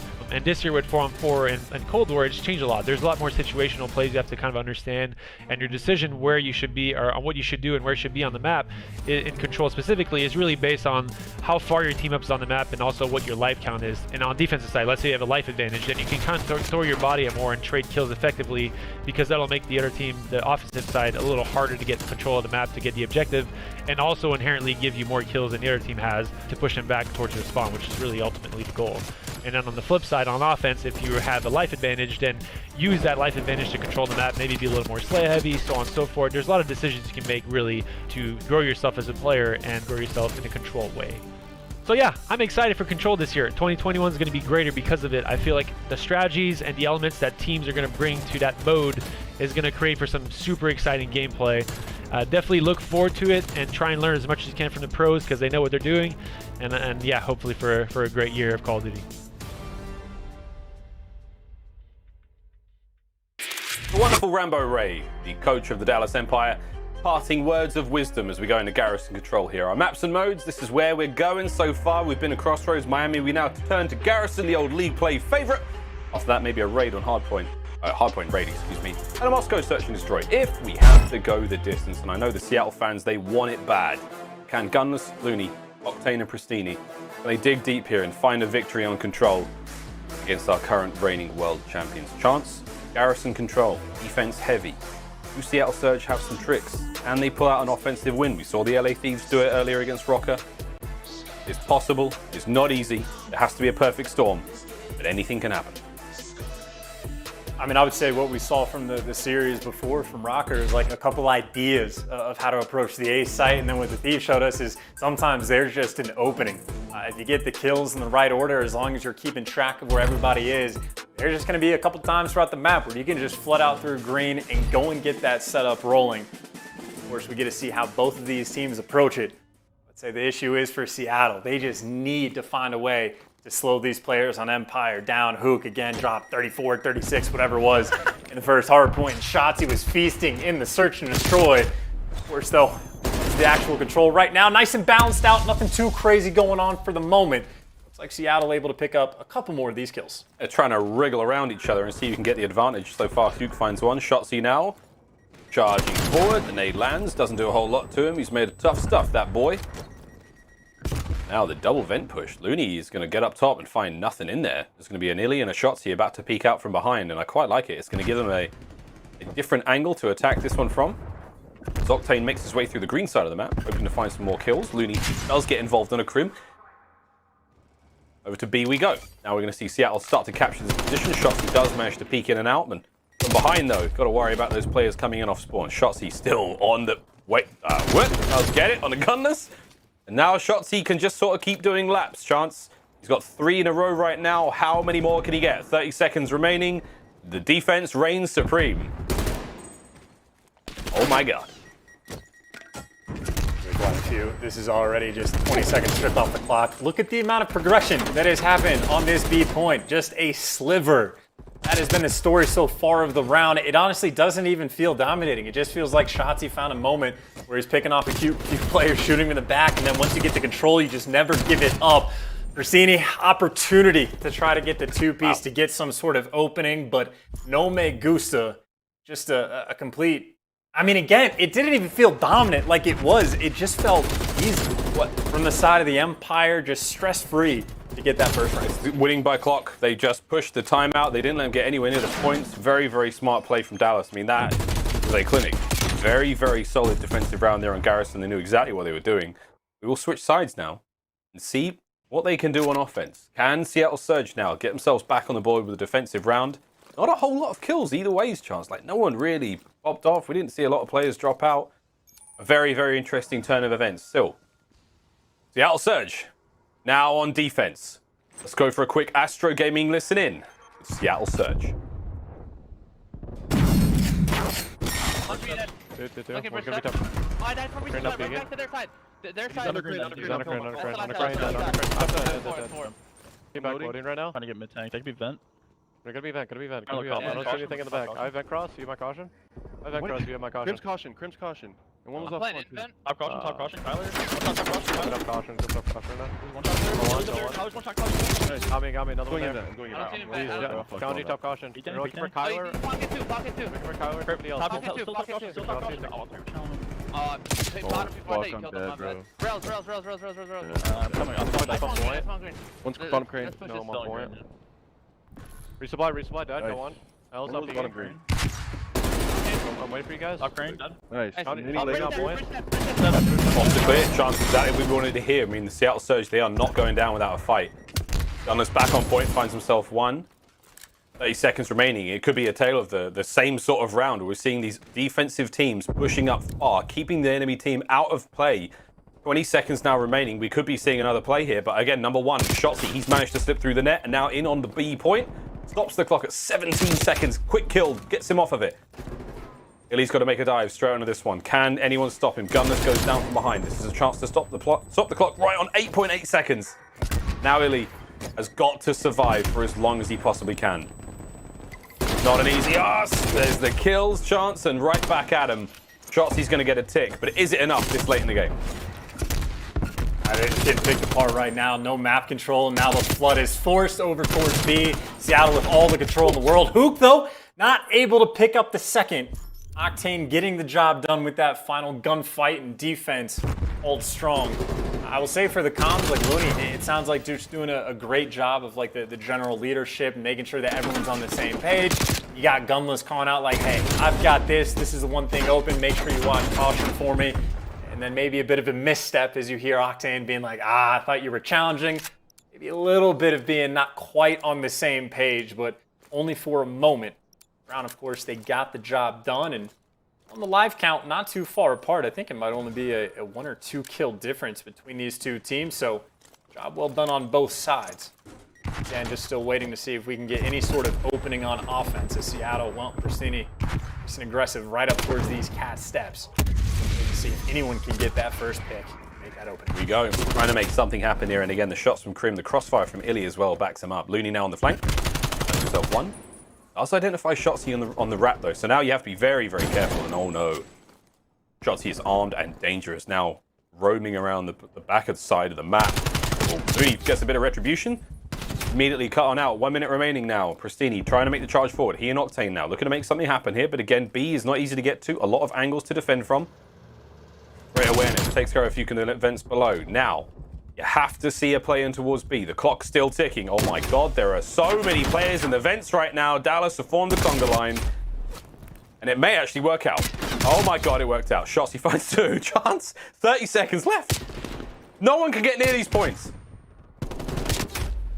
It's just a distract to just crawl through vents and find your way home, I suppose. But I mean, again, just another. Again, all these rounds for both teams, it just felt easy on defense. I think you even saw it from Looney's perspective earlier. They finally get some pressure up towards the middle of the map. He turns around and, oh, Shotzi's in your spawn. Nice 3 down coming in for the Empire. And with 7 seconds left, there's just nowhere for these players to go. Really looking for a couple shots in, but I mean, this might be the quickest control that we see all year, right? This is just super fast paced every single round. No one's even really stopping the clock for very long over towards B. It's just efficiency. And of course, Empire, the conga line on point.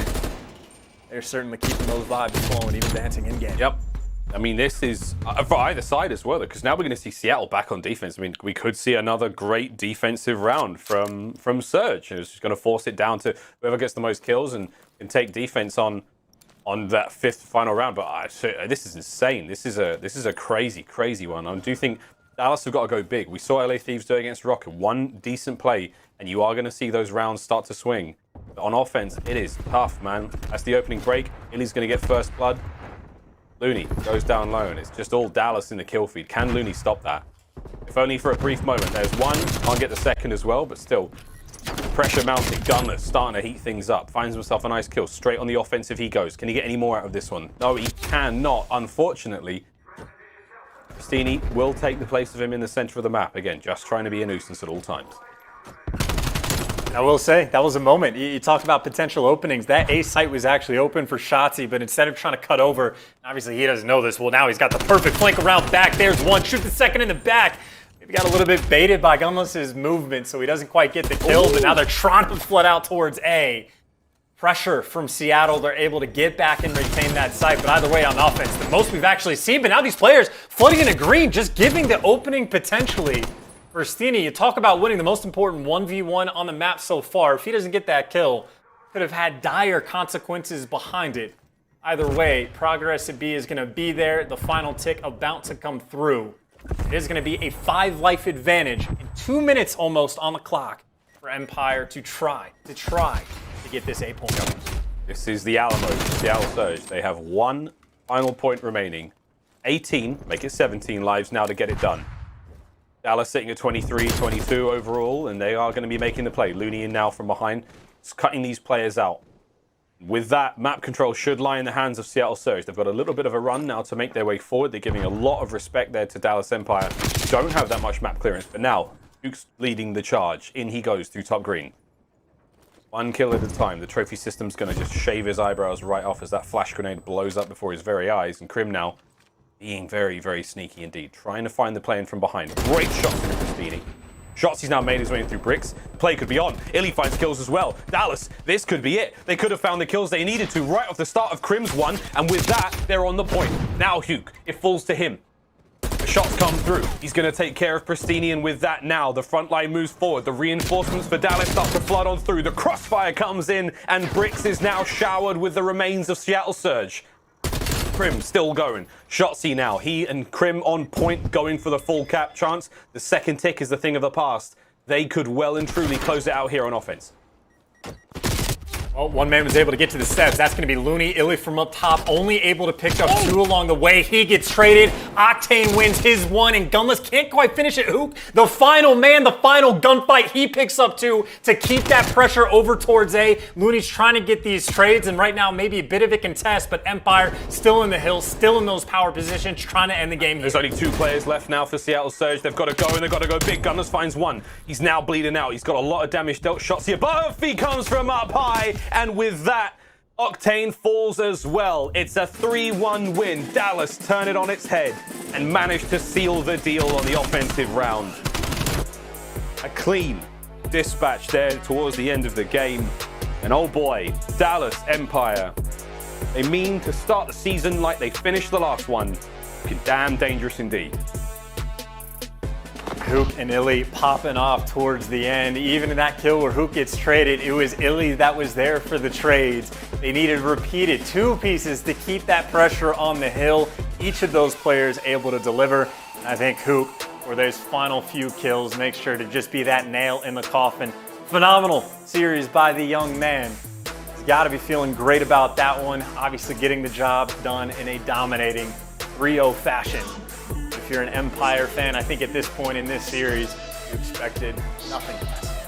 Shotzi looking very confident, I must say. Checking his nails, checking to make sure everything's still there, still functioning. Another day in the office for the Dallas Empire. I will say, though, again, for Seattle Surge, great signs of life. Again, signs of real promise there. They didn't look lost ever. They really just looked like, it was a hard-fought war against a team that is extremely, extremely well practiced at this point in time. Garrison control, there's your stats. Man, it was a clinic. I mean, Crim, 21-15 overall, 21-10 there from Shotzi. Wonderful stuff all the way around. And again, we saw some decent plays out of everyone. Not even a reply from Pokimane to give Seattle Surge the furious firepower to cut through Dallas Empire today. Either way, a wonderful day of Call of Duty for myself. Chance, mate, give you a hug. Yeah. Good. I mean, can we? It's tricky. I don't know. We got to work on the hugs, Miles. I will say we'll get there eventually. I don't know if we could actually do it. I don't think it's possible, but we'll get it done by the end by the end of the season, mate. That was a wonderful day of COD, as we said. It's great to be back. It's fantastic to be back on the internet here, getting you the 2021 Call of Duty League action your way. And I think this is going to be a crazy year. There's no doubt about it. Last year was full of surprises, ups and downs. This year, we've been screaming it since Kickoff Classic. going to be a great year of COD. But mate, there you go. I mean, Dallas looking as strong as ever. Chance. I mean, where do you go from here with your Dallas? You've got to keep it up, right? You don't go anywhere. You stay at the top. That's the goal, right? If you're the #1 team, you make sure you keep the spot for as long as you can. They look fantastic. No complaints. Again, they're able to keep the mental edge, succeed in those keys to victory, and just get that dominant performance. Wait to see them tested. I don't know who the first team is going to be to try to take them down or take them toe-to-toe, but obviously for this weekend, a ton of Call of Duty left to be played, and still a ton of teams where we got to figure out where they stand exactly in the power rankings. Obviously, the Thieves, the start they had today, maybe keep them towards the top, dancing in that top 4 range. I'm just excited to see how it all plays out. Well, I mean, we're almost finished here for this series. Of course, we still have our Scuff Play of the Game coming up. But yeah, man, I mean, you gotta just keep doing what you're doing. And what are you thinking about teams that may be challenging them? Sorry, the Scuff Play of the Game's here. What am I saying? It's Crim going absolutely buck wild. That final round, wild stuff coming out of Dallas. Chance, take it away. This is it's almost like a waterfall. Like as soon as you get that pressure towards A, it's just a non-stop flood from both teams just trying to fly and get as aggressive as possible. That was like the first 2-piece that Illy was able to pick up. Then you get the next AR on point. Meanwhile, just like the stack is in. And credit to Seattle. I will say, even from working themselves from the tough spot, this is where they made a very strong opening. Quite a few of these AR players getting picks. There's another 2-piece from Illy, by the way. But in the end, it was just enough gunfire. The final man, it's right here. Hoop comes through, gets that second kill. If he does not get that gunfight win, the A pressure immediately goes back to Seattle. But that final gunfight, the difference maker, Hoop, you saw him in the hard point. You saw him the entire series long. You know he's going to win those and make sure that they get that offensive win. Dude, I was watching like Octane rip 2 guys off the back of the radar truck. And like Gunners gets involved, helps out with a third, and then Hook comes around the corner, he wipes those guys both out as well. I mean, it was just like individual play after individual play, like having to do the hard, like win some of the most difficult gunfights in those situations. Mad props to everyone there. A fantastic display of skill all round, but my God, that's it. That's the day's games finished. But if the Call of Duty League is anything, it is non-stop.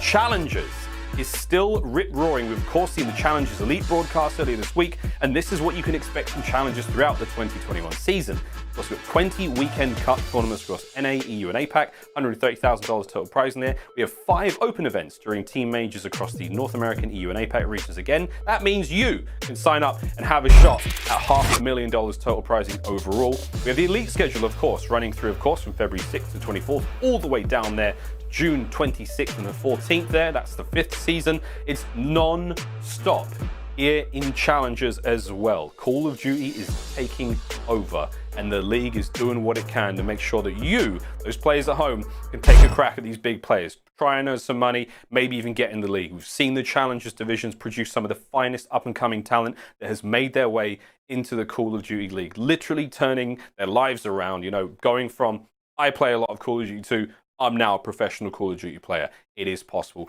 Sorry, I didn't mean to, like, I might have grabbed you there, mate. Sorry about that. Didn't mean to do that. My bad. Still getting used to the virtual set. Right.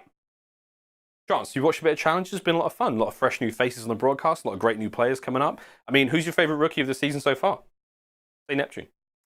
That's actually a tough question. I mean, it's hard not to just immediately give a lot of love to Neptune just because he's been playing Call of Duty for the shortest amount of time and has already made his dent. Fire is a player that can bring the fire. I hate that I made the pun, but whatever. The kid is also sick and could be a focal point for this Paris roster. He looked great in the Kickoff Classic, and maybe not a rookie, but I'm so excited to watch Parasite play, man. It has been a long time since we've seen him in a pro league. He has potentially one of the greatest redemption arcs because it has been years since he's been around. This is a world champ from Black Ops 2. The opportunity to play with British players of all things to try to get that ball rolling. It's going to be a ton of fun. There's so many players, honestly, we need to pay a great deal of attention to. So we just need to get the day started, man. I'm excited for the weekend. Yeah, very, very excited for the weekend. We do have a very long and wonderful week of Call of Duty action for you here. Again, with this is day 1 of 4. So there's tons of Call of Duty to be had. There's a lot of Call of Duty to be watched. And that is why you, my friends, must make sure that you earn as many of these in-game rewards, like these emblems, calling cards, weapon stickers, charms, you name it. All of these are available to be earned just by watching from home. Go to callofdutyleague.com, register and link your Activision and YouTube accounts so that you can earn this weekend's reward. And this weekend is that cash stack weapon charm on the left-hand side of your screen and a 30-minute double XP token. We love ourselves some of that sweet, sweet double XP tokens, and any way to flex on our friends is a good thing. So link your accounts, tune into the broadcast, and get yourself a sweet little dingle dangle off the side of your gun. I know I will be. I've actually got it in a second tab open right now, making sure that I'm getting all the goodies. Chance, I hope you're doing the same thing, brother. The same thing, brother. I'll take that as a hell yeah. Absolutely. I always do the same thing, Miles. When we come back up to the break, Lottie's going to be talking to Crim6 to close out the day. It's been a wonderful day of Call of Duty, and we've got a whole weekend more. We'll see you after the break.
Dallas Empire have smashed the gates open. Oh no, who is in your base? Oh, it's a shot punch. Oh no! Once again, they saved the day. Hello everybody and welcome to the Game Fuel Victory Spotlight. Joining us, we do have the one and only Crim6 from Dallas Empire. Crim, I gotta say, you always seem to do it somehow. Your team comes off so hot every time we come into a season. Last season was something to go by, obviously reigning champs and looking formidable yet again into this brand new season. How have you guys prepared though, since we saw you in the Kickoff Classic coming into the season where the points now count? To prepare, I mean, when did the game come out? November? October? It was a while ago. So I'm excited to start playing again, and it's been a very long time since we did. But yeah, I mean, this year we sort of wanted to make it a little bit different because we have way more experience now. We have way more, work fundamentals. Not so much of a learning curve. So, Minnesota last year, we got absolutely destroyed and didn't win a map, but hopefully we're making this a little. Hey, it's a definite change of tune from last season, the beginning.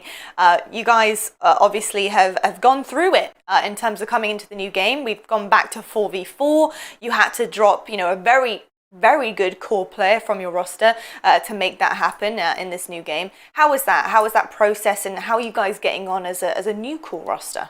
Honestly, it sucks. It sucks a lot because anyone who won champs is going to be a very difficult decision. There was, when you win the last series of the last game, basically you're winning champs finals. There's just like no one to blame. Everyone did their part. Everyone played phenomenal. That's what I like. That's what it takes to win nowadays. And the fact that we had to do that, ridiculous, but Yeah. You know, sometimes it's very hard. Things have to happen. Changes have to be made. But through all of that, I wish you guys the best of luck this season. I appreciate it so much. Krim, do you have your ring on hand to show us before we head to a break real quick? Is it here? We need to see the bling, man. We got to see this ice. We've got to see it. We've already seen it all over the cameras. I got all of them, but the other ones, they all fit one finger, but they don't fit the other one. But the one thing, I wonder if you guys can see this. That's all right. Wait. Here. Hold on. Wait, I gotta go the other way. Wait. We're getting there. We're getting there, folks. Ready? Wait. It's too icy for the camera, my dude. Look. Okay. Wait. You see the 6? And look at the C. Yeah. Oh. Look how good that is. See, that is clean. Yeah, now is I understand. Who did this? I understand why you chose your name. Good job. Wow. We need to find out. That guy deserves a promotion. That guy or girl, you crushed it. Absolutely crushed it. That is stunning. Krim, I'm sure you're hoping to add another ring to the collection on your pinky. Mickey Mouse ring, guys. I love it. Well, Krim, thank you so much for joining me. It's a pleasure as always. Super fun. Take care, and I'll see you very soon. Folks, we are going to head to a quick break. But when we come back, we have the breakdown of everything we saw today, and we're going to be closing out the show in future for tomorrow. So really excited, and see you guys then. 3, 2, 1, go!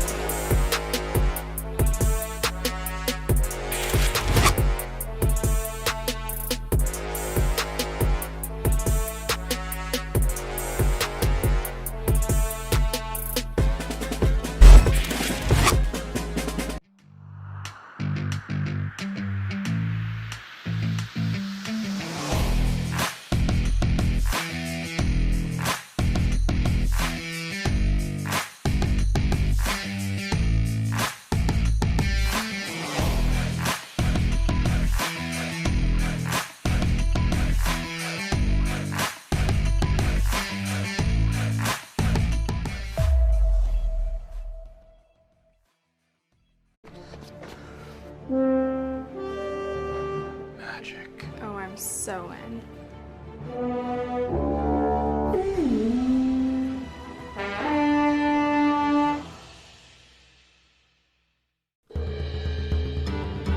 Victory or death! Your soul shall be mine!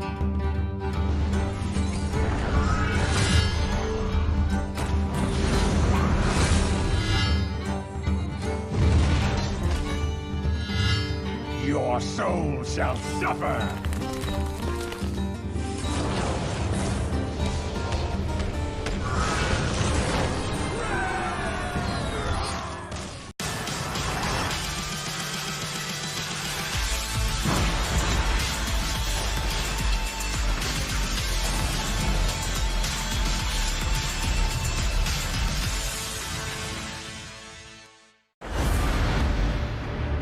Beyond the veil lies the Shadowlands, where every soul has its place.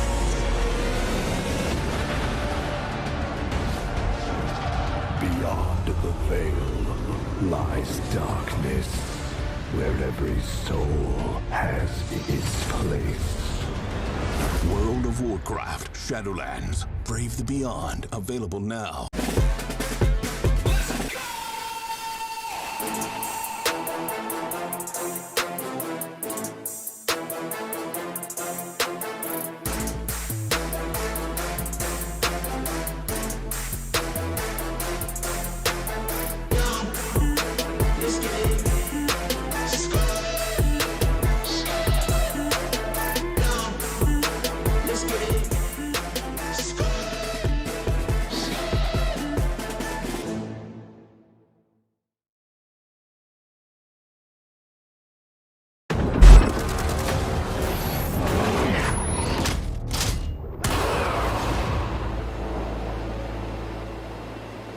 They say credit belongs to the man in the arena who spends himself in a worthy cause.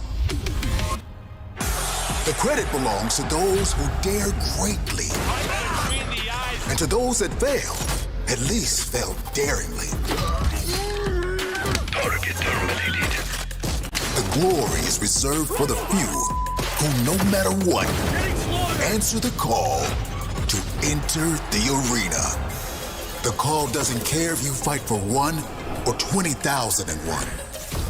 It echoes out, reverberating across the globe. It only acts to reach the bold, never the timid. It's what's next, what's now, and what will always be. Skunk from up high. 1, 2. This is non-stop. You've got nowhere to run. It's a massacre. Oh, no. Wow. I got 2. Money. Airstrike coming in.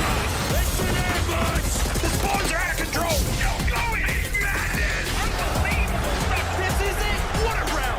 Call delivers victory to the deserving and rewards the devoted. For when your time comes, there is only one option. Enter the arena. Fight for the call. Hello friends and welcome back to the Call of Duty League. Now what an incredible first day we have just had here at the opening weekend, the Atlanta home series, and we're here live on a virtual set here at Atlanta itself. Look at that view behind us, damn. Fabulous. It's nighttime here. It's been nighttime, I think, the whole afternoon, but that's okay. Love the view. It's been amazing. Mr. X, Nameless, of course, we've had an epic first day, had a great first couple of matches, and honestly, I want to get straight into the nitty-gritty. We've seen Dallas Empire once again. We've seen them accelerate from the Kickoff Classic back into another dub, and boy, what a fashion to do it in. I've got to ask you, Nameless, any cracks in this Dallas Empire armor at all? Not that we've seen so far. I mean, back-to-back matches, they've won 3-0. They've dominated so far. Different players turning up at different times. This is the World Championship winners, right? These are the champions.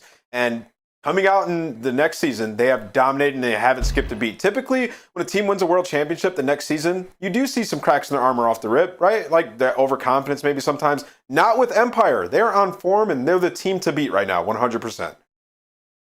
Yeah, I mean, they looked pretty damn good out there, and rightfully so. I mean, even against Seattle Surge, who have some very incredible players on their roster, they seem just flawless out there. Mr. X, I've got to ask you, man, are you seeing any kind of weaknesses coming through from Dallas that maybe you, as a player on a roster, could have definitely capitalized on? I kind of tend to agree with Ant, where I really don't think so. I think they looked really good today, and I think what Ant said is entirely true. A lot of the times with like a championship team like this, you don't have the same fire to come back and like do it all again and push yourself even further. I think that's where having somebody like Krim on the roster is huge. You know, somebody who's had these like long runs with teams in the past that have been really successful. So I think to have him like kind of guiding some of those younger players through this year, I don't think you'll see that with them. I think this will be a team that's really strong all year long. I agree. Yeah, I definitely do agree. And I think from my perspective on it, it's got to be, I'm questioning some of our teams and whether or not through the season, whether or not they're going to be able to come up with some counter strats with Dallas Empire. And it's very early on. They're winning so convincingly so far. But can we see some teams come up with some wins against them? Are we going to see kind of, you know, a total rivalry start to form with some of the big dogs that we have already in the league? I mean, that is the question, is can our teams dance with Dallas Empire? I guess we're going to have to find out at some point. Yeah, we will definitely see. Now, I think another thing to look into tomorrow is, of course, our schedule. So let's take a look at what is going to be coming your way. We have some very, very exciting things our opening weekend here. We have already seen, of course, the Rocker versus LA Thieves. We've seen Seattle Surge versus Dallas Empire. So next up, we got Optic versus Legion and FaZe versus Gorillas tomorrow. Really, really excited about what is to come. And I'm very excited, once again, to see Atlanta FaZe perform. That is something I'm very interested to see. do FaZe have the fire we all know that they've had last season, but can they bring it into this brand new season and brand new game? Nameless, what are you thinking? What are your thoughts on Atlanta FaZe? Yeah, so if you look at all the teams on paper, there was a lot of people thinking that FaZe would just be by far the best team in the game, right? And then you saw at kickoff when they played the Mutineers, that was a tough match for them. FaZe looked human. And honestly, FaZe, they have a lot of work to do after that match. So I think that if there was a time for them to lose a series like that, it was at kickoff weekend, and they had a couple of weeks to, fix the problems that they were having. I really just want to see how FaZe performs tomorrow. They're playing the Los Angeles Guerrillas, great roster, but FaZe should handle them easily, right? So FaZe have some problems in that series, then it might be a little bit concerning if you're a FaZe fan. Yeah, definitely. I mean, to be honest, LAG looking pretty good as well at the Kickoff Classic. So it can definitely be an interesting one. Mr. X, what are your opinions on FaZe? I think FaZe should be a team with our cities now in the mix. I think with Thieves and Optic and obviously the Empire, kind of our city to FaZe gets lost a little bit. I mean, that's a huge pickup for them coming into this season. I think early on, we'll start to see one of these two teams, whether it's Atlanta FaZe or Optic Chicago, really kind of separate themselves and start to get towards Dallas Empire and, make a run towards being, one of the best teams, if not contend for the best team in the game. I'm excited to see which one tomorrow comes out the strongest and who looks the best to get there. Absolutely. I just want to see them live up to their big dog name that they established last season. I want to see them re-establish themselves as a new 4v4 team with their new pickup Arcities, which honestly I think benefits their team right now in tremendous ways. And I really want to see that start to come out against players, against other teams, and really show us what they can do. And I felt like they couldn't do that at the Kickoff Classic for whatever reason. Now it matters, right? So Yeah, it does. Now it matters. So obviously the show is over in terms of getting no points on the board. Today is where it counts. Tomorrow is where it counts. Here on after is where it counts. This is where the points are had. And I think that, I just want to know which teams right now are going to be the most viable threat to, I think, honestly, a very well-rounded Dallas Empire team that have already kind of stamped their mark on this league. So I'm very, very excited about it, gents. I can't wait. But we do have a whole day tomorrow to get through as well. So I can't wait, man. I can't wait. So will I see you guys bright and early tomorrow for some action? Because we've got CDL Prime Time.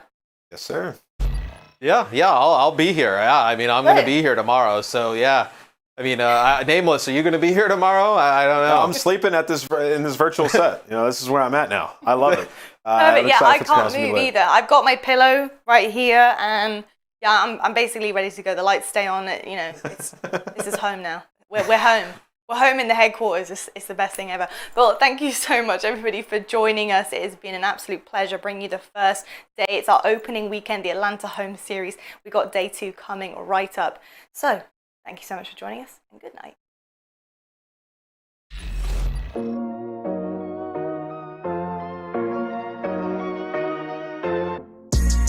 I've had enough of this. Fun and game's over. Somehow he finds that kill. Lines them up. Unbelievable. I cock back, take a shot, get the kill switch. Lining up for 10th though. He's able to take down 3. Woo!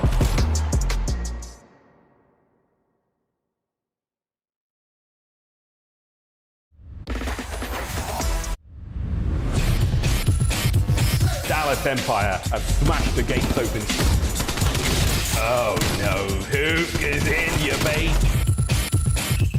Oh, it's a shot punch. Oh no! Once again, they saved the day.